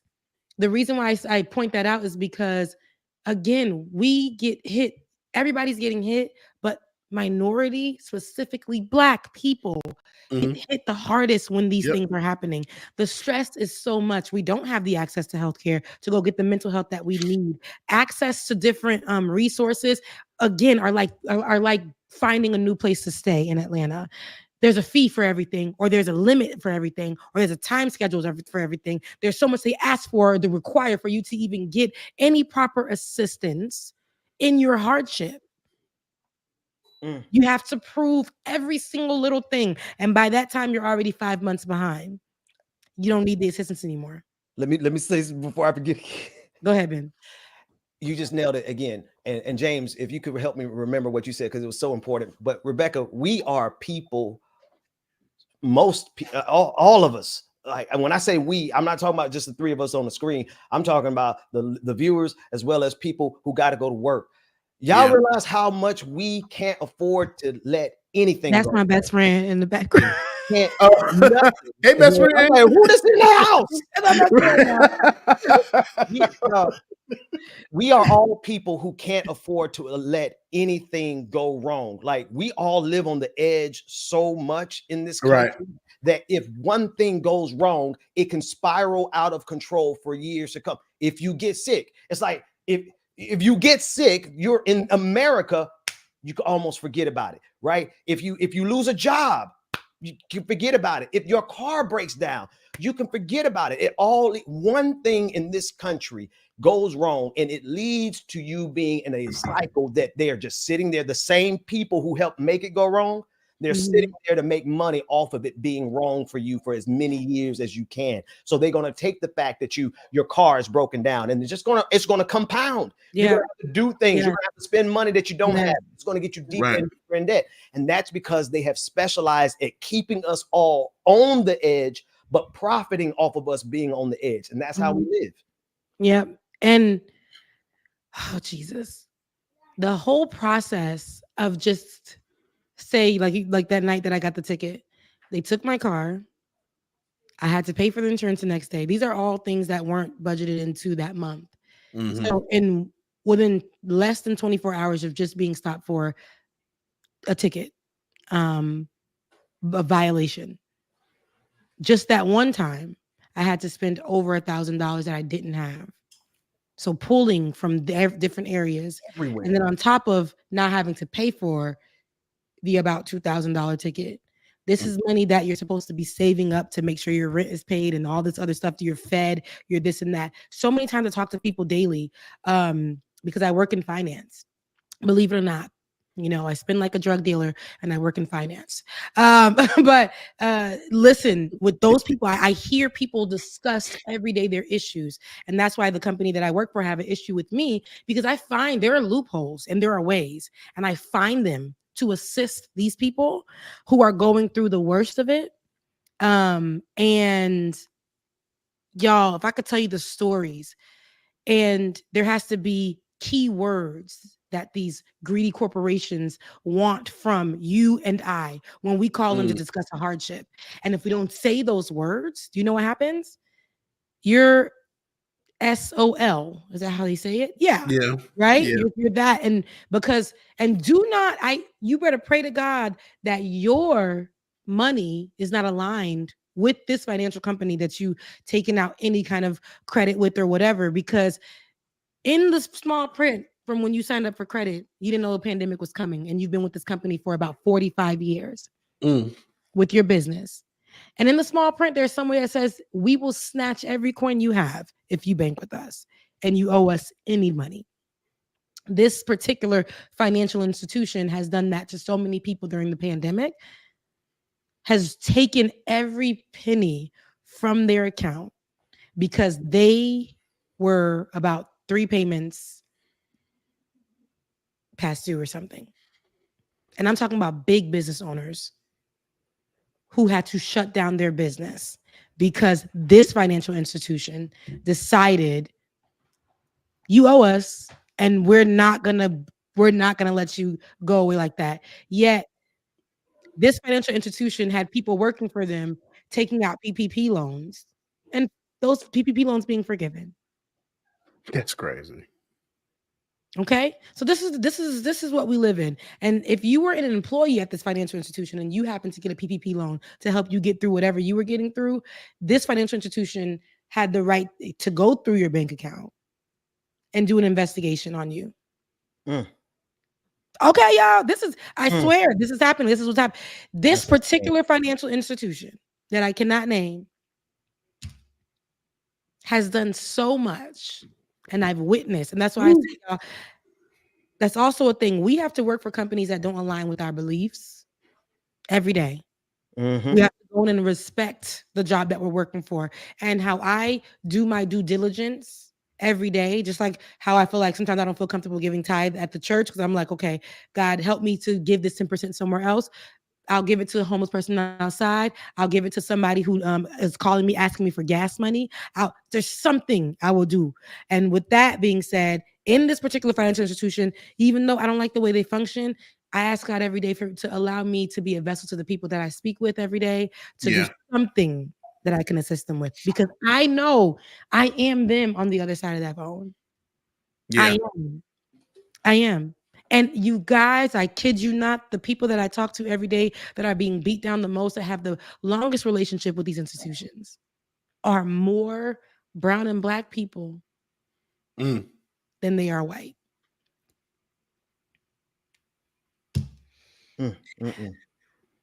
Yeah. So that's all I have. That's where I'm at with it. That's why I tell you guys every day, where I want to be is right here. What I want to do is this 100% in totality. I was blessed. Some people are not blessed. It's very hard for people to break into do, let alone journalism. I was told because I was dark skinned and I was Haitian that I would not be able to do it. And I was told that by my own professors, not because they were pushing me away. They were saying, you are the perfect fit. You are literally the perfect fit. You've been doing journalism since you were what, in middle school, and that's the truth I have. And to high school, to of course, that's why my dad taught me how to use a camera. He was a cameraman. I knew all these things already, but they had to tell me because at the time you don't fit the specific mold of what they want a black journalist to look like on air. And I was blessed to have the opportunity to break into the digital world. Blessed. But even then, my white bosses were paying me so damn less than my black counterpart, but they were even paying him less and taking our coins and doing God knows what with it. And we were giving them our all. We were giving them our all over there. We were giving them the best show that y'all could ever see. And we're still here, like it or not. But I'm telling you right now, we held it down like that. And if it wasn't for Ben, who was a great educator, a great teacher, and we need more people like that in these spaces. But the people who are in these spaces who are getting paid and doing, their hearts are not in it. That's right. Their hearts are not in it. The algorithm blesses them so much, but we got to do 6 jobs. And I watched the young man the other day talking politics. They're calling these people citizen journalists, and they're giving misinformation. I watched him give misinformation. There's a way that we have conversation, right, as professionals, and there's a way that we give information as professionals. I'm blessed because I know how to do all of that. I was trained to do it. And when I'm watching people get on here and give misinformation but get paid to do so, this is dangerous. Yes. There's a difference between us because right now we're having a conversation, we're having commentary, we're analyzing, we're breaking down. This is our conversation and our own beliefs. But y'all know the difference between us dropping what's actually happening in our conversation. That's the point of this whole show. Right. To have an opinion, but to give you the facts first.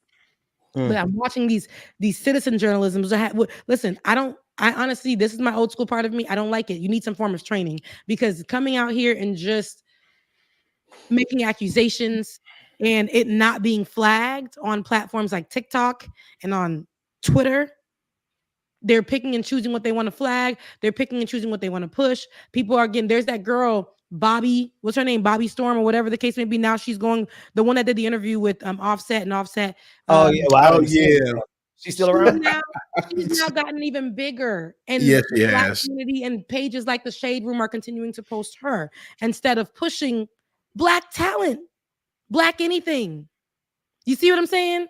So we have it the toughest in all these spaces, but if y'all think that we're not, we're pushing and we're making things survive again with our rent, with our work, even in places where they don't want to see us and they don't want us to rise up, and we're watching other people who are less qualified get the opportunities. We're still making ends meet and we're still doing what we got to do, and we're still showing up here on most of the Saturdays that we can and giving you guys a show, because this is what where we really want to be, what we really want to do. What a tongue twister, but that's it.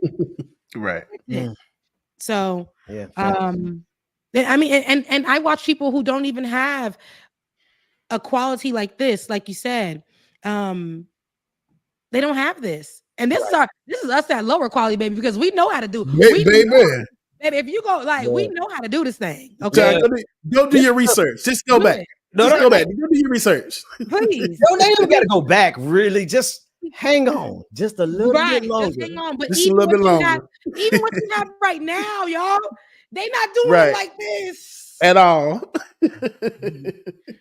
And Becca, just because I'm gonna keep doing it, because I'm gonna keep encouraging you, sis. You are high key poised to be one of the most dynamic and most powerful political thinkers and commentators in the game, hands down. So when you say they ain't really doing it like this, it's not just because we know how to do the cameras, the lighting, and the microphones and stuff. Right. In fact, it's pretty funny because we were really ahead of everybody else. Like before 99% of these influencers got out there, we were out there. No, we've been. The thing is, we didn't allow, but we were hoodwinkled.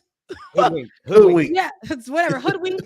And those are American words. Bullwinked. You think about. We were hoodwinked. We literally. I saw Ben make sure. He said, "I am going to move my family out here for an opportunity that I know is going to change my family's life, but it's a risk that comes with it." Yep. Yeah. And the what you poured, Ben, what you poured into it. And then how you educated me on how to pour into it. Man, like I watched you literally. Your wife came here and in 2 days she was pregnant.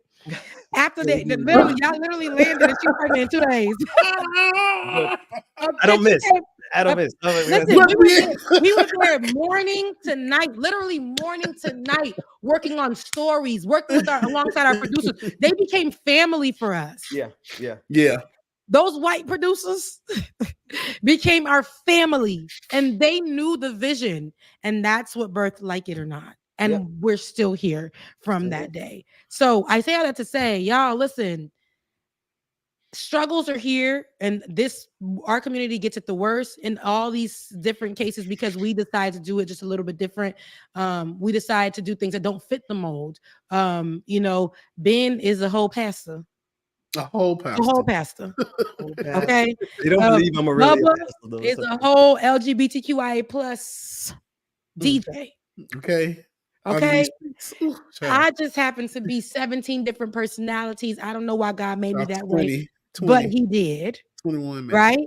And people can't understand how she's so saved, how she likes to throw ass, how she, she likes to give love to people and encourage folks.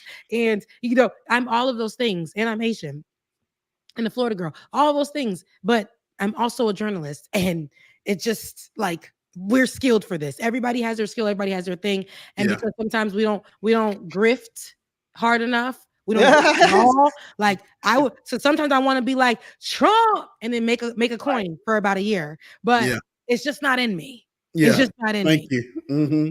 It's just not in me. It's too much other stuff to talk about. Listen, don't get me wrong. Like I'm gonna circle back and do what we got to do.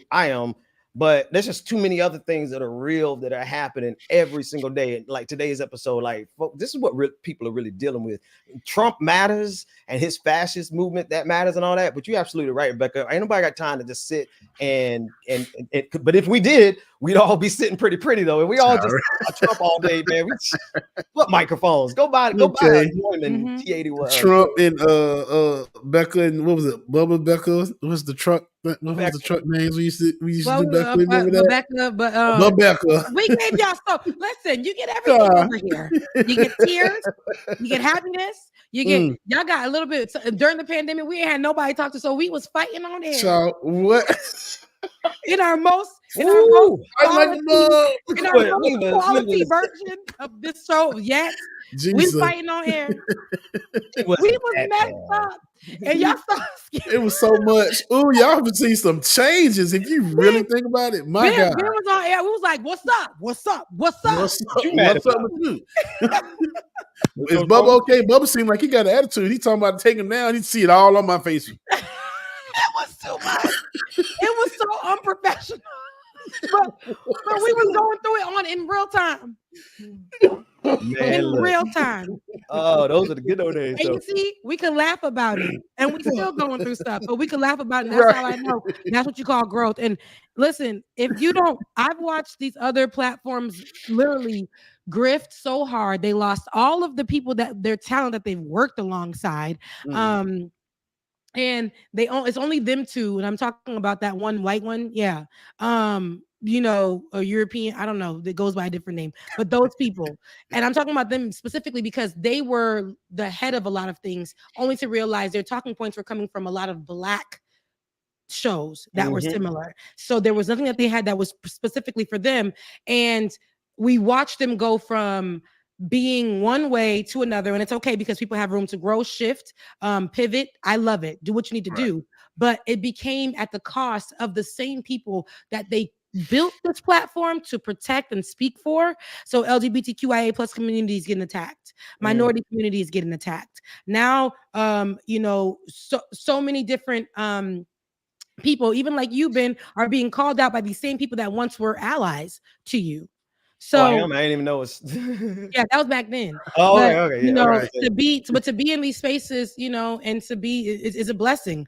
It's a blessing, y'all. We are blessed to be here with you guys, and we're blessed to have these conversations. I don't want to, you know, it's just my rant today. Nah, Becca, we here for it. It's a great rant. Okay.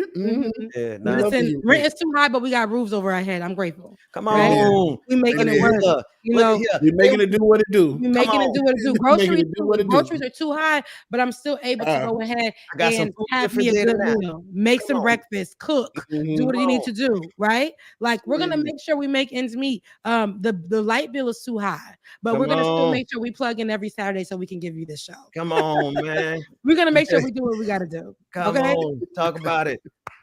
I won't come. You know we've grown when I'm saying shucks on there. Oh, shucks. You say shucks. I said shucks, brother. Hey, Ben, I went to go see Joe. I went to go see your favorite. Oh, really? Oh, you went to that concert last night? I went to the concert, not last night. There's one tonight. They're doing two. Okay. But but I have to work. So I went on Thursday evening with my best friend. And mind you, this was not planned. So I feel like she came for such a time as this. Right? I've been stressed out. I haven't been out. I don't have friends here. So having her with me was beautiful to have because we got to go out and we went to go see Tamia and Joe. And seeing Tamia and Joe, y'all. Take you back, huh? The kids don't know. Now they might move a little slow, but God said you will not take their voice. Come on. Because the new kids can't sing. But they can sing. Tamia took that Maxwell, and it's not Maxwell's original, but the Maxwell who he remade, but we only know it to be Maxwell's song, A Woman's Work. He took that song and mixed it and merged it with There's a Stranger in My House. And she was on her knees singing it, and she gave it such a as if the spirit moved her, as if she was listen, y'all. They ain't doing the shows like that. They sitting down talking about anxiety is causing them, sorry, Summer Walker, not to look at the crowd they're performing for. Okay? You had to call her. I like see that. You should have made me cut. Don't talk about that lady. Don't talk about that later like that. No, I love Summer's voice. I vibe with Summer. But then you got Tamia who's out there and she's doing what she need to do, like vocally, and I'm like, she doesn't get the love that she needs. Joe, they're not entering him in the conversations when they're talking about men on the microphones. I love Tank so much. Tank, yes, Tank is an R&B king, and he likes to sell. He calls himself R&B money, right? He likes to claim that. But we got people like Joe who's still alive. We got people like Joe who's still walking around. He's still young. He ain't that old. Joe ain't old yet. And Tank, I respect you vocally, but we do got Joe. We do got Carl Thomas. We got these people. We can't just say they don't exist. Carl Thomas just got his video put back on YouTube after allegedly, Jay-Z put it down because the Beyonce was the star of that video. That's what video are you talking about? Oh, no, sorry. It's Case. Case. Oh. She's like, it's Case. It's Case. Yeah, it's Case. So, yeah. I forgot Beyonce was in that video. Yes, too. And that video went missing from YouTube. And then all of a sudden it popped up. But we got people like that in this world. So when we're talking vocally about R&B people, I don't know how we got here, but those people are good. Okay. And again, black might expand, but baby, it ain't cracking. And vocally, those people are still good. Smokey's still out there doing a two-step. If y'all ain't seen him, he's giving y'all sexy. Smokey like this, and he a little brittle, but his voice is still. I heard Smokey album a little spicy too. No, it's a sex album. At 95. he about 95 for sure. And he on tour. And he's good though. He good. I gotta get up and show you what Smokey did. Smokey did like this in front of the crowd. He said. He didn't move. Jaheim is back on the mic with the roof missing, but the voice is still there. The roof is missing, and he got the dreads over there and just doing this is dread is giving y'all a George. What is George Jefferson? George Jefferson, yeah. The George Jefferson. The ceiling is gone. He got the Predator dreads, but he's singing. Can't tell. But he's singing. Okay, people saying physically. I may not be who I used to be, but I lived that life. But my voice is still here, and I can still sing for you. I still got a gift to share for you. Come on. Did you see Eric Bonnet? Stop me.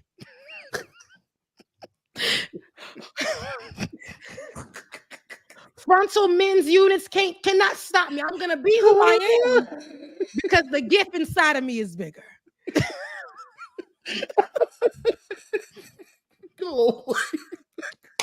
And I'm done. Did you see Eric Bonnet sitting in the tub with the pearls on singing? And Eric Bonnet, see, the internet isn't for those type of people. Those type of people need to be, because I went on to Mia's website and it hasn't been updated in ages, but people still was at that concert. Good. Okay. Good. Okay? But when your voice does the work for you, Eric Bonnet is a singer. I don't want to see him in the bathtub with pearls and being weird. Somebody said, yes, he's a high singing man. No, what they said, they said Eric Bonnet can sing high, but he also is very high. Clause 22. Yes. Okay. Okay. I love to see you, Rebecca. You doing it? Put up that comment from Clause 22. Said, "I love how Becca talks to the camera." Yes. You be come a little closer. Okay, listen, come closer. Come a little closer. And then my hand be here for 10 seconds. Look, for when I first started doing all this, especially now, like watching y'all do this, like when I first started doing the whole podcasting thing, I used to be staring at people looking like this, talking as the mic falls down. Now I've gotten used to like, oh, okay, wait. I can just look at the camera and talk, and I can be okay. Hey, I'm the exact opposite. When we first started this, I used to do nothing but stare at the camera. Yeah, because when we're in the studio, there's camera 1, and then we go over to camera 2, and we take it back to camera 1, and then we're gonna take it here. And I'll engage with my anchor. With my co-anchor, and then we'll come back here. We'll be right back after this. Okay? Call me the round Brian Gumble. Yes. Ben, I used to tell Ben that he reminded me of Roland Martin. Yes. Roland Martin from CNN. Roland Martin. Yeah. Before Roland Martin went rogue. Okay. I was like, Ben was giving me that. And today. Ben, but after I met Ben, I was like, oh, Ben ain't even like that. So we helped each other free each other.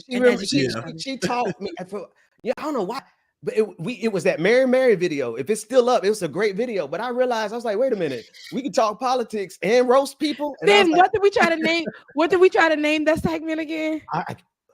Do you remember? I don't remember. What was it? It was something about shade, and it was very embarrassing because you hated the graphic that our producer at the time chose.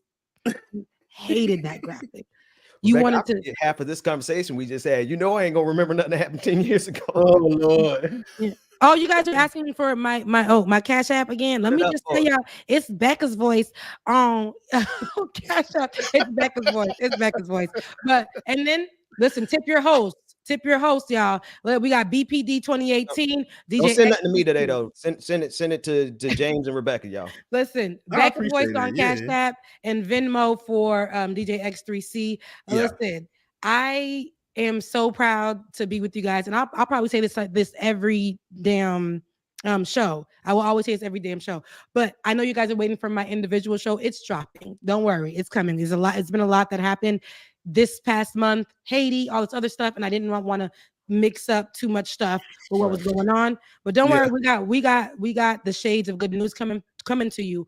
But like it or not isn't going nowhere. So make sure you guys keep watching, keep sharing, keep liking.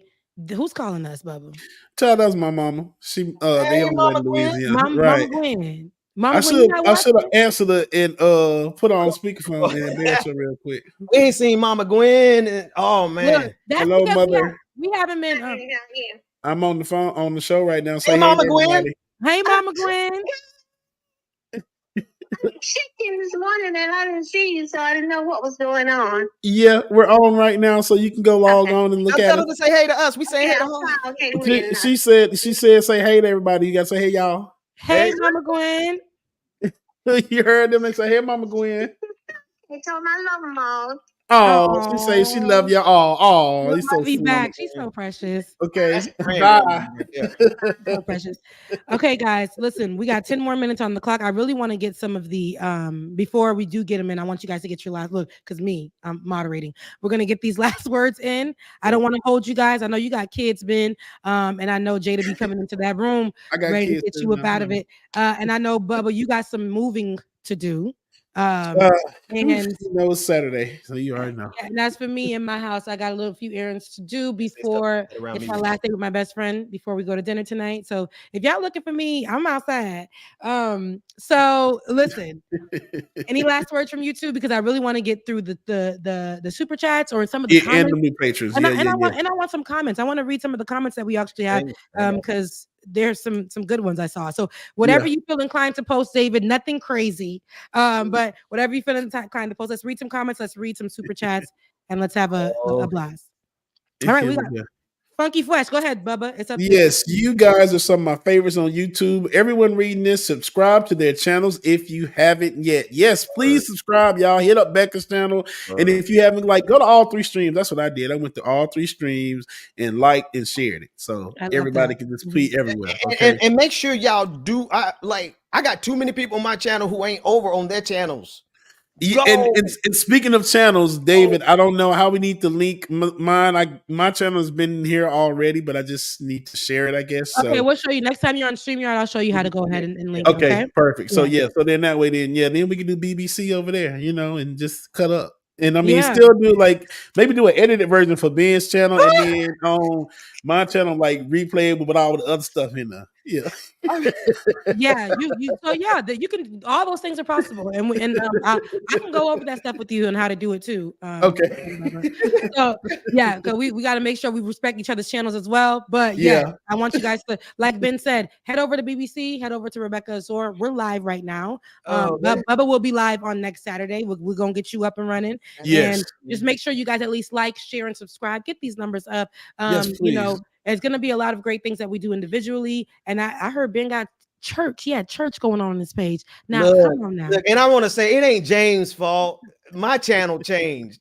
My channel. There's nothing wrong with that. I said there's nothing wrong with pivoting. It's okay. Exactly. That doesn't make nobody less. Nobody less than. It's okay, but I'm gonna respect your channel. Stand on your knees. That might have to go with the button. Yeah. The twerk win was what was it? Scooby Doo. The twerk win. Twerk air. That will not be on my page. The twerk air. That won't be. And I know people anyway. But I love it. But I love it for Bubba. And I told Bubba, you need to get your own page. You need to start. You need, and you got this new setting, and out with the old. We're in with some new. So, and that's a word for anybody else who's watching. If y'all felt inclined to do anything at this moment, and you just felt when's the right time? Right now. I'm speaking to myself. I'm speaking. Right now is the time. Right now. Do it right now. Right now. You sit on the couch. You sit on the couch. Look for a job. No, do it right now. And why do we all know that commercial? That one, what's that one? Everett. Everett, I think. What are you doing with your life? Yeah. You're sitting on the couch, and it's damn. I'm not even a college age yet. So I start looking. I'm 13. This was 10, 15 years ago that commercial came out. We didn't. We know what he looked like. We know what a black man looked like. We know what he was wearing. Yeah. They ain't going Dwayne a little bit. Remind me of Dwayne. Fuck off. Yeah. All right, we're gonna keep moving. Omega Star, thank you for the super sticker of $49.99. I appreciate that. That's awesome. All right. Alicia says, love Alicia, y'all. Thank miss you, you. Alicia. Haven't seen you Yes, in for so real. long. So, Rebecca, I know. when Give you it to me. I both Give it to me. yeah, I'm on for 3 Give it to years. me. Give 3 it to years. me. I got another Christmas tree coming up this year. Give it to me. But 3 I'm gonna years. say I this, got you. Alicia. It's only because these 3 years have been extremely tumultuous. Would be the best. Tumultuous. Yes, Tumultuous yes. has 'Cause been- I I live still in the got them. same. I live in the same. We don't live in the same city, but now this city that he lives in, Alicia, I'm gonna go pull up on him and I'm gonna get it. Pull up, sis. Look, come on, Yeah. pull up on me. So I got you. I give you bins too. Cause I just need to send bins. And I made sure to bring them with me. I threw a lot of stuff away, but I made sure to put those boxes in the bin, and they're still unopened. And, To and this day. people were like, what in the world are they talking about? Uh-huh. Alicia has been such a long time supporter and riding with us. She sent all 3 of us Christmas gifts, but I think it was only 2 years. It couldn't have been 3 years ago. It was 3, and it's It was ornaments. definitely 3 in their ornaments. And it's ornaments. Oh, I'm putting it on Yeah. my tree this year then. Yeah, I want they it because definitely probably say they're 2001 on them. beautiful, and I want my ornament. So Yeah. Fresh in the Funky Fresh sent another $5 super chat. Thank you, Funky Fresh. Trevor Panaki, stay strong. Everything will be okay. Being okay is what we do. That's right. I know. That's That's the word. true. thank you so Funky much. Fresh, another $5 super. Funky, you just better drop the 20s. I mean the 5s. Adam Reese sent the $20 $20 euro Yep, super sticker. I think Okay, that's- I was right. Yeah, is that euro? What is it? That's my stripper dance. Because stop Rebecca. playing with me. Look, Why are we like this? Ben, you can't. Ben. Well, I gotta make sure I don't put this on screen. Information on. No, it don't. I'm good. We ain't got nothing better to do on a Saturday. Right. All right. Shout out to Omega Star again for the 99-cent super sticker. Appreciate it. And Jay West says thoughts on Emmanuel Acho labeling Angel Reese a villain. Okay, we'll talk about that on the next show. I don't have the full information, but I do know this man said some comments about Angel Reese, and Angel Reese. It's a whole thing. I will have it more developed for you guys on next Saturday. I promise you, because we must discuss. I want to talk about the Cash Apps. Thank you, Carrie Shaw, for your Cash App. Thank you, Andrew Lewis. I really appreciate it, guys. Mwah. Thank you for the individual love. Thank you for the family love. You guys, it means everything to us, okay? So make sure you support. You guys have been supporting. And everybody, if you're watching right now, that means you can head over to patreon.com. You who are watching right now, head over to patreon.com/like it or not and become a Patreon right now. Okay. Because your support helps us all. What's up? Yes, and before we get out of here, I have some new patrons. As a matter of fact, Becca, and thank you for bringing that up. That was perfect timing. So, new patrons, we have Mandy LB, David, What's up, Mandy? Quasimodo 1, Liliana B, Janice Liliana. 0, Teresa Ann C, Alexander H, Vince, Aaron, Glenda H, JWM, Come on. Ben P. Ben, you subscribe to your own channel, the Patreon channel? Sometimes you gotta support yourself. Support yourself. Come on. Okay. New Encourage Twitch subscribers. Yes. Yourself. Play with me, y'all. We got church tomorrow. Hey, go on, I know. Okay. Twitch subscribers. We got Hammer the Irk 1G who resubscribed. Late Bloomer 66 who resubscribed. Synthos 187 cheered 200 bits and said, I would love to call in to offer my experience working for an agency that prosecutes police for misconduct. We'd love to talk to Something you. to remember, okay? Andy from Ohio. Hey, Andy. Andy from Ohio. Andy from Ohio resubscribed. I miss you, Andy, so much. Man, and I hate, before we move on, I hate that I missed a lot of the patron party. Oh my gosh, I was trying to get everything moved in. So next patron party, I will definitely be there. Ben held it down.